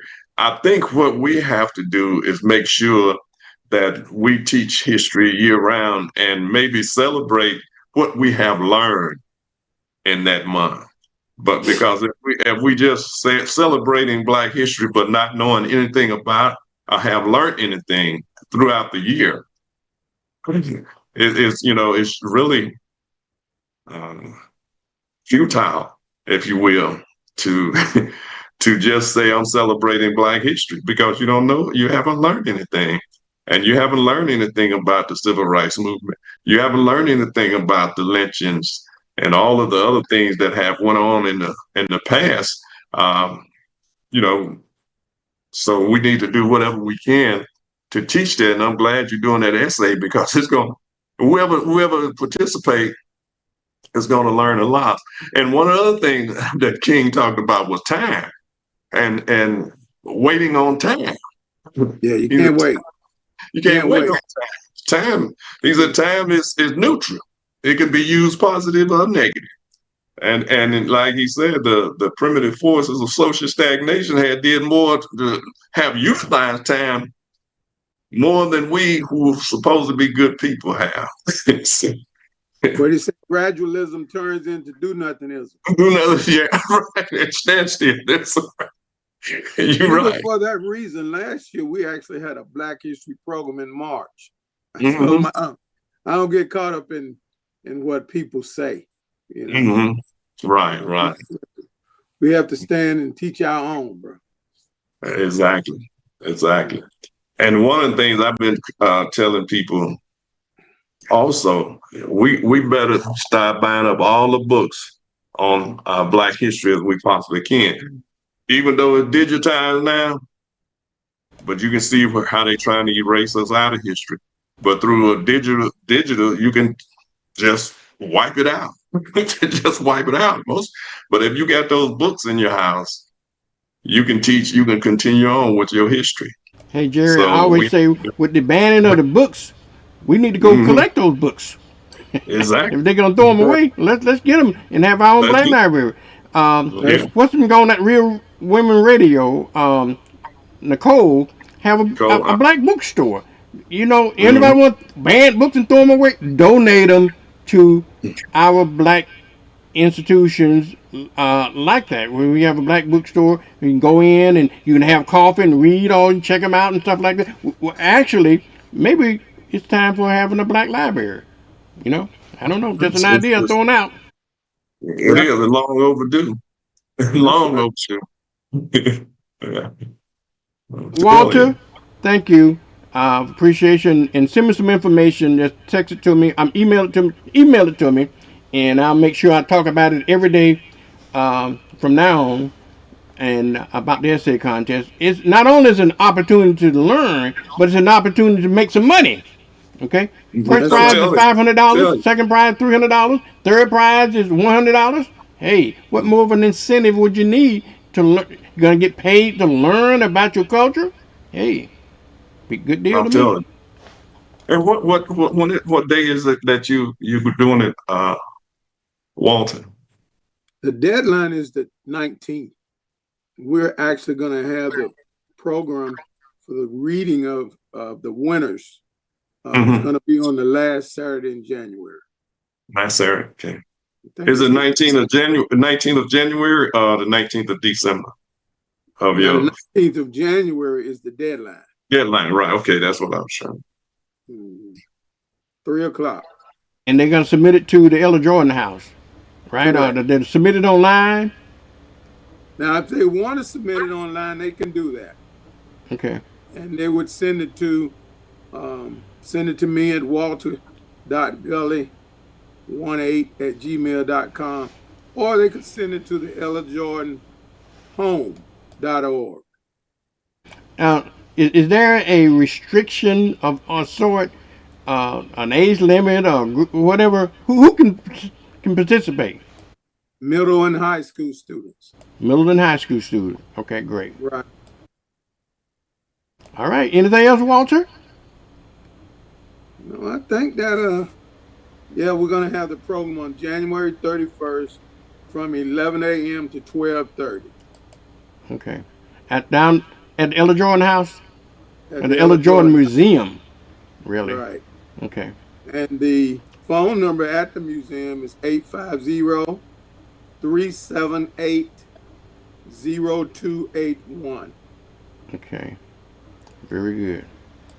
All right. Well, thank you so much for taking time and getting up. We know you retired, but to just show your commitment. Yes, sir. But the last thing, the actual essay must be between 500 and 750 words, double spaced. Hear that? 500 to 700 words, double space. How you submit the essay. Right. All right. Well, I'll emphasize it for you. Just send me the criteria and everything. Did I send you the letter, Mr. Watson? I saw it somewhere, but I don't have. If you have a flyer or anything, because sometimes it's easier for me to display a flyer on TV. I can't. When you send me a PDF file, I can't hardly download those. I get a JPEG file, and I can download those easier for TV. So on the PDF file is a little bit difficult for me. We'll get something to you. Okay. Well, thank you. We appreciate you. And we'll do it again on Sunday night as well. On Our Voices. Our Voices on Sunday nights. Okay. All righty. Walter, thank you so much. We appreciate you. Okay. All right, y'all. That was Mr. Walter Gully of the Ella Jordan Museum. Okay, on the Ella Jordan Museum, and they having a MLK Black History essay contest for middle schoolers and high schoolers, and you get the details. If you don't know details, just call the Ella Jordan Museum, and they get details. So it's an opportunity to make a little money as well as to learn something. The first prize is $500, second prize $300, and the first prize is $100. They want the essay between 500 and 700 words, double space. You can email it to them, or you just give them a call at the Ella Jordan Museum and get further details on that. Thank you, Walter. We appreciate you, man. Appreciate you, okay? All right. All right, brother. We'll see you later. All right. Bye-bye. All right, Jerry, we're going to turn a page here, if you will. I thought we were going to have Derek on and Charles. I'm interested because I want Derek to have a regular time to come on. Maybe I can put him on a Friday so he can talk about the other side. I got Charles coming on every Wednesday at 8 o'clock and give his position on the other side. But I want to do equal time. And I want Derek to come on maybe on a Friday. But I thought he had agreed to come on today. And we're going to talk about some issues that maybe happened last night. Yeah, because he can come on with me every Thursday because we've been working together for years. Okay, well, tell him we're welcome. I thought he was going to come on today. Derek, I know you're listening. Get on the horn because we got some important questions. Charles, I know you're listening. Get on the horn. You just tune in here because we're going to try to understand the other side. Jerry, now, did you see that?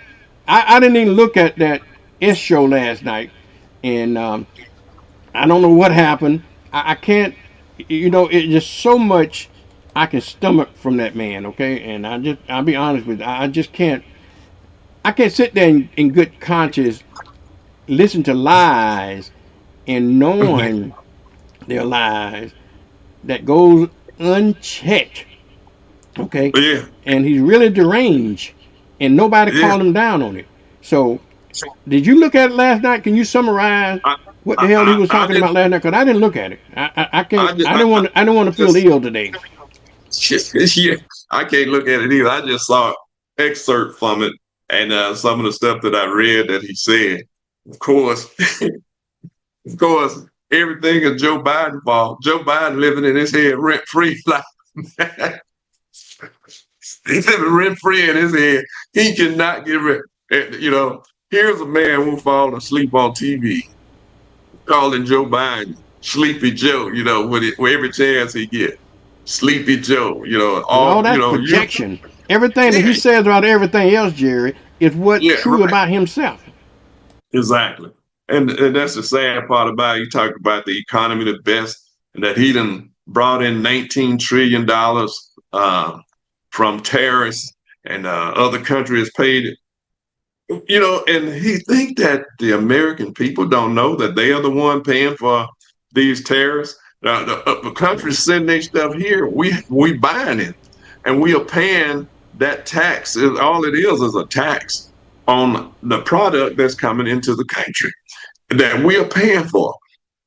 You know, and if you know, then unemployment I think last a couple months, only about 60,000 jobs was created in the country. Now you got the unemployment rate among Black people again is up around 8%, which was down to 4% under Joe Biden.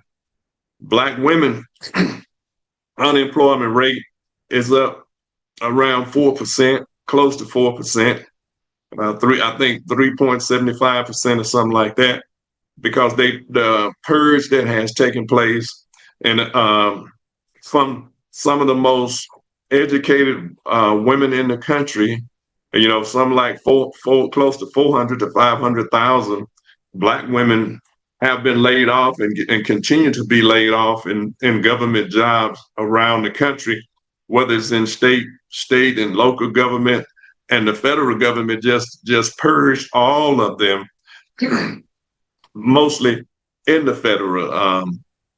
federal program and the different agencies, because they cut these agencies to the bone. And now they're trying to purge, you know, declassify, and we talked about before, declassify education, nursing, and all of that,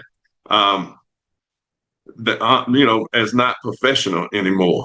And that's, you know, it's really, I mean, these people are really some of the dumbest people on the planet.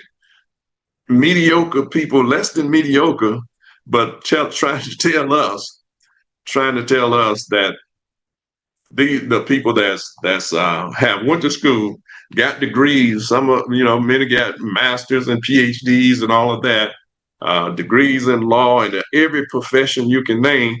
Black women are in there, and now many of them are out of jobs. But the good part about it, the good part about it, I think this is a good time for us to begin to develop our own strength, develop our own businesses, you know, schools and hospitals and all of that. It's a time now for us to get to, you know, bring those great minds that we know that are out there together, much as possible. Yeah, Jerry, to help set up what needs to be done. Yeah, you live through segregation, so you know how we thrive through segregation. Yes. Okay, and so we'll survive. You know, and that's what we need. I talked about that a little earlier this morning. That's probably what we need to do is go back to what we brought up with. Okay, so they're not going to hurt us. So we need to teach our own children our own education. We need to teach them our own schools about our own history, and create our own jobs. You know, these women out of jobs, let them create their own jobs, and create our own community. You know, seeing our community gentrified. So let's, you know, put your money into property, and don't put them into cars. You know, put it in, if you got $100,000, put it, invest it into something worthy. A car is nothing but an expense, okay? And you can have the finest cars and cost hundreds of thousands of dollars. But I understand why we having to do that because they'll give you $100,000 car, but they'll never give you $100,000 loan to buy property or a house or anything like that. Right. Yeah. Right. Or finance your ideas. You know, Exactly. I remember when I first I was my first job here. I was working at Coca-Cola, and you know, I had been there a year or so, and you know, we were looking for a house and everything. And this young white guy, he was like 21. I'm around 28, 29, somewhere around there, and he came in, you know, started working. He was working 6 months. He had got him a boat. He had got a truck. He had got him a house and some property.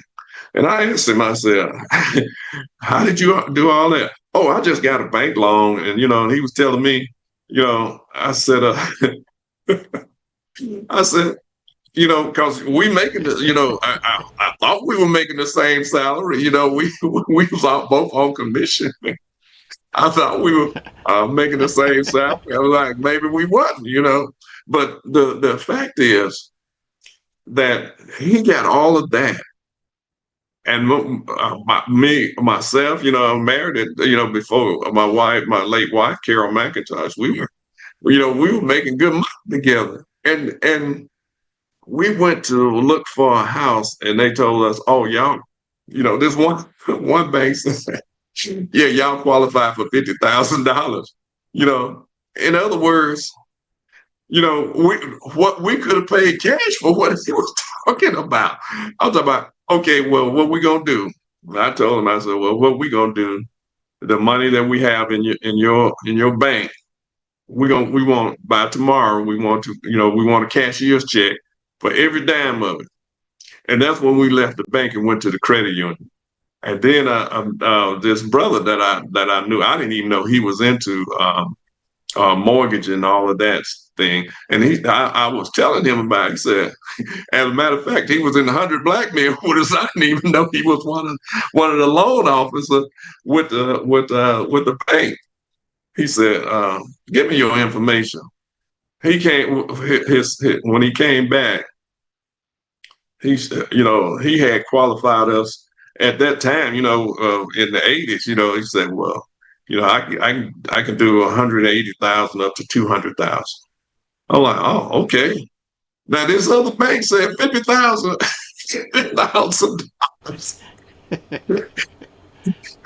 But that show you how they can discriminate against you, even if you got money in their banks. You know, and that was the height of racism. You know, that I told him, I said, I know what you're doing is racist. I told him point blank. I said, but tomorrow I want a cashier's check for every dime I got in this bank. And we, you know, and Carol, at that time, you know, I think you had to be a teacher or something to be a part of Members First. So we joined Members First.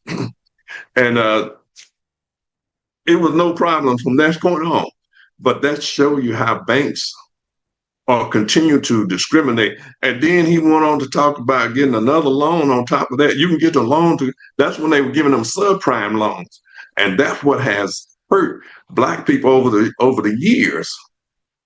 When the turn down came, Black people had all these they had 2 and 3 subprime loans trying to pay while they're paying their mortgage. So it caused them to lose their home. We lost 50%, 50 to 60% of our wealth in 2008 in one fell swoop. So that's why we have to be very careful. And that's why we have to become parts of those, our own institutions. And there are some Black banks. There are, I think it's around 31 now. But, you know, at one time we had more than that. And real quick, Dr. What's his name? He's at Howard University. He's on Sirius XM radio. Anyway, they are helping people to set up freedom schools around the country. I'll have his name Sunday, but they are helping people set up freedom schools around the country. It's him and many other sisters and brothers. And these schools has helped to bring about uh, many students. You know, Dunbar, it was a school called Dunbar in Washington. It produced some of the greatest minds the world has ever known. And that school outscored all the white high schools in the country, Dunbar. And then after segregation, they made it. They was talking. Their sister talked about it on there, but I had read it before in that book about Dunbar High School because I got a book on it. And they did everything they could, and they did to defund Dunbar High School so it would never be the kind of powerhouse that it was. But if you notice these black schools that teach black boys and, separately from, they have black girls schools, black boys schools in these, academies, preparatory academies. And look at most of them, they go to college, they become significant in their community from political scientists to all kinds of science, agriculture, all kinds of things that they are doing. And they are tracking these young students. And I'm glad that the black people are tracking to show that when they come out of college, they are doing a great thing. When they come out of these preparatory schools, they go straight into college and they are prepared. Just like these black colleges always prepared our young people, our academic students for the world. So I'm glad that they are doing that now. Yeah, Jerry, and that's a bit of black history that you talked about the Dunbar School. Not many people know about that, but they need to do the research on that. It was very significant, and something came up about that just recently about the Dunbar School. So do your history, do your research, y'all, and know your history. Who said once, Jerry, if you don't know your history, you're doomed to repeat it? And I'm paraphrasing. Yeah. Who said that? I can't remember who that was. I got to look that up. Yeah. But yeah, we are doomed to repeat it, and we are repeating it because we thought we had moved on from the vile and vicious racism that was heaped up on us, but it never stopped. It became more sophisticated, like slavery. Slavery never ended in America. Yeah. Because the loophole in the 13th Amendment, when we were trying to tell people this years ago. I want my viewers and my listeners to understand how significant voting is, and how important history is. If you can remember, after Lincoln freed the slaves and then he was assassinated, and his vice president was by the name of Johnson, undid a lot of things that Lincoln had to do. Okay, well, who is sitting in the White House set the tone that affect us for generations and generations. And then in the 1890s, I forgot who was the president then, but he set the tone, with the Pleasant version, and the Supreme Court set the tone back then. Then in 1918, when you had Woodrow Wilson, he was a racist. A lot of them might have been racist, but they may have racist, may not have been a racist, but they had racist tendencies. But Woodrow Wilson was an outright racist. And when you're talking about the birth of the nation, he had a viewing in the White House about the birth of the nation, and it set things back for another 50 years. And it wasn't until we had Truman and Kennedy and Johnson, President Johnson, to make changes again. And now we got this idiot in the White House, which is a stone straight up racist. Now he's going to set the generation again back another 50 years so that we the progress that we made. And if people don't think that we can turn back the hands of time, sit back and watch what happens. When you go back, even when you're talking about going back to Truman and all that, it was black people that forced Truman in, like A. Philip Randolph. Right. That forced Truman them to integrate the military because he had threatened a march on Washington at that time. And so he went on and integrated the military. Even though it was integrated, it was still separate. Right. Because black You people, was absolutely right. It was people like Frederick Douglass during the time in the late 1800s, and then it was like people like W.E. Du Bois. They were at the turn of the century, and then we had Dr. Martin Luther King, and we had Carter G. Woodson, and all these people were pushing these presidents to make policy change. Unfortunately, we don't have anybody today to try to push. We don't have anybody today in this White House, because this White House is all white. Right. But you made a significant statement about the Supreme Court. The Supreme Court, under the Dred Scott decision, set us back another 100 years. Yeah, right. Because the decision that came down said that no white man, no black man, what was it? White man is deemed to support any law that a black. What was the saying? You said you got the saying about any you can force any law for in the black man. What was it again? Jerry said again. He said no black man, no white man have to respect a black man. It's not.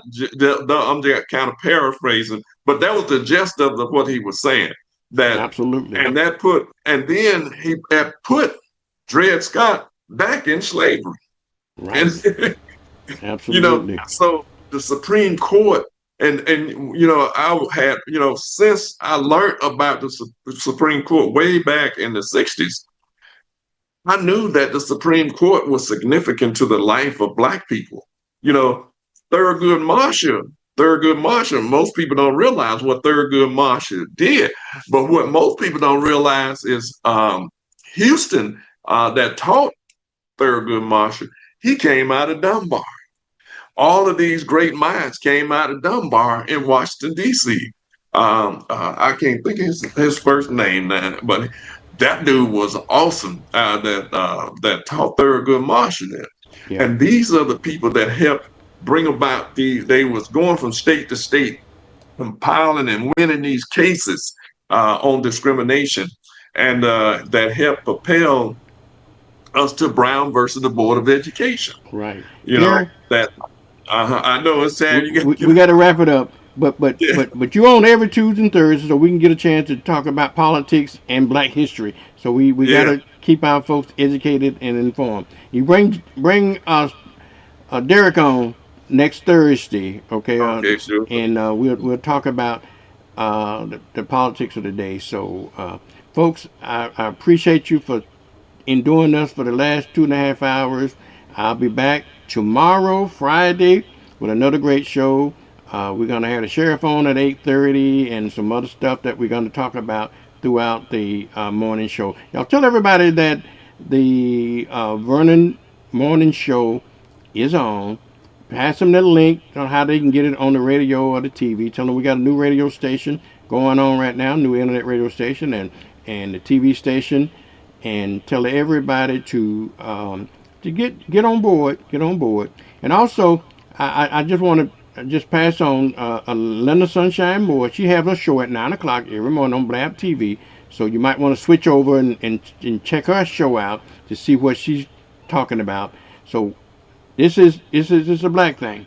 You may not understand it, but it's a Black thing. We're going to pass on information that's going to affect our community and support our community. Jerry, you got 30 seconds to wrap it up on your end. Just want to let all our members know that we are tonight.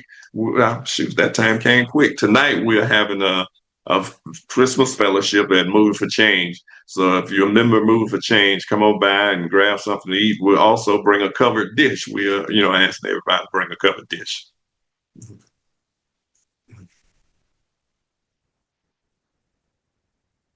You muted, Vern. Let me put my mic on. Okay, Jerry, thank you so much. All right, folks, we'll see you tomorrow.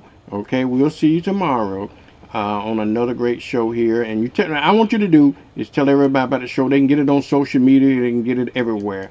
Okay, and so I'll see you tomorrow. Okay, all right. Thank you, Jerry. All right.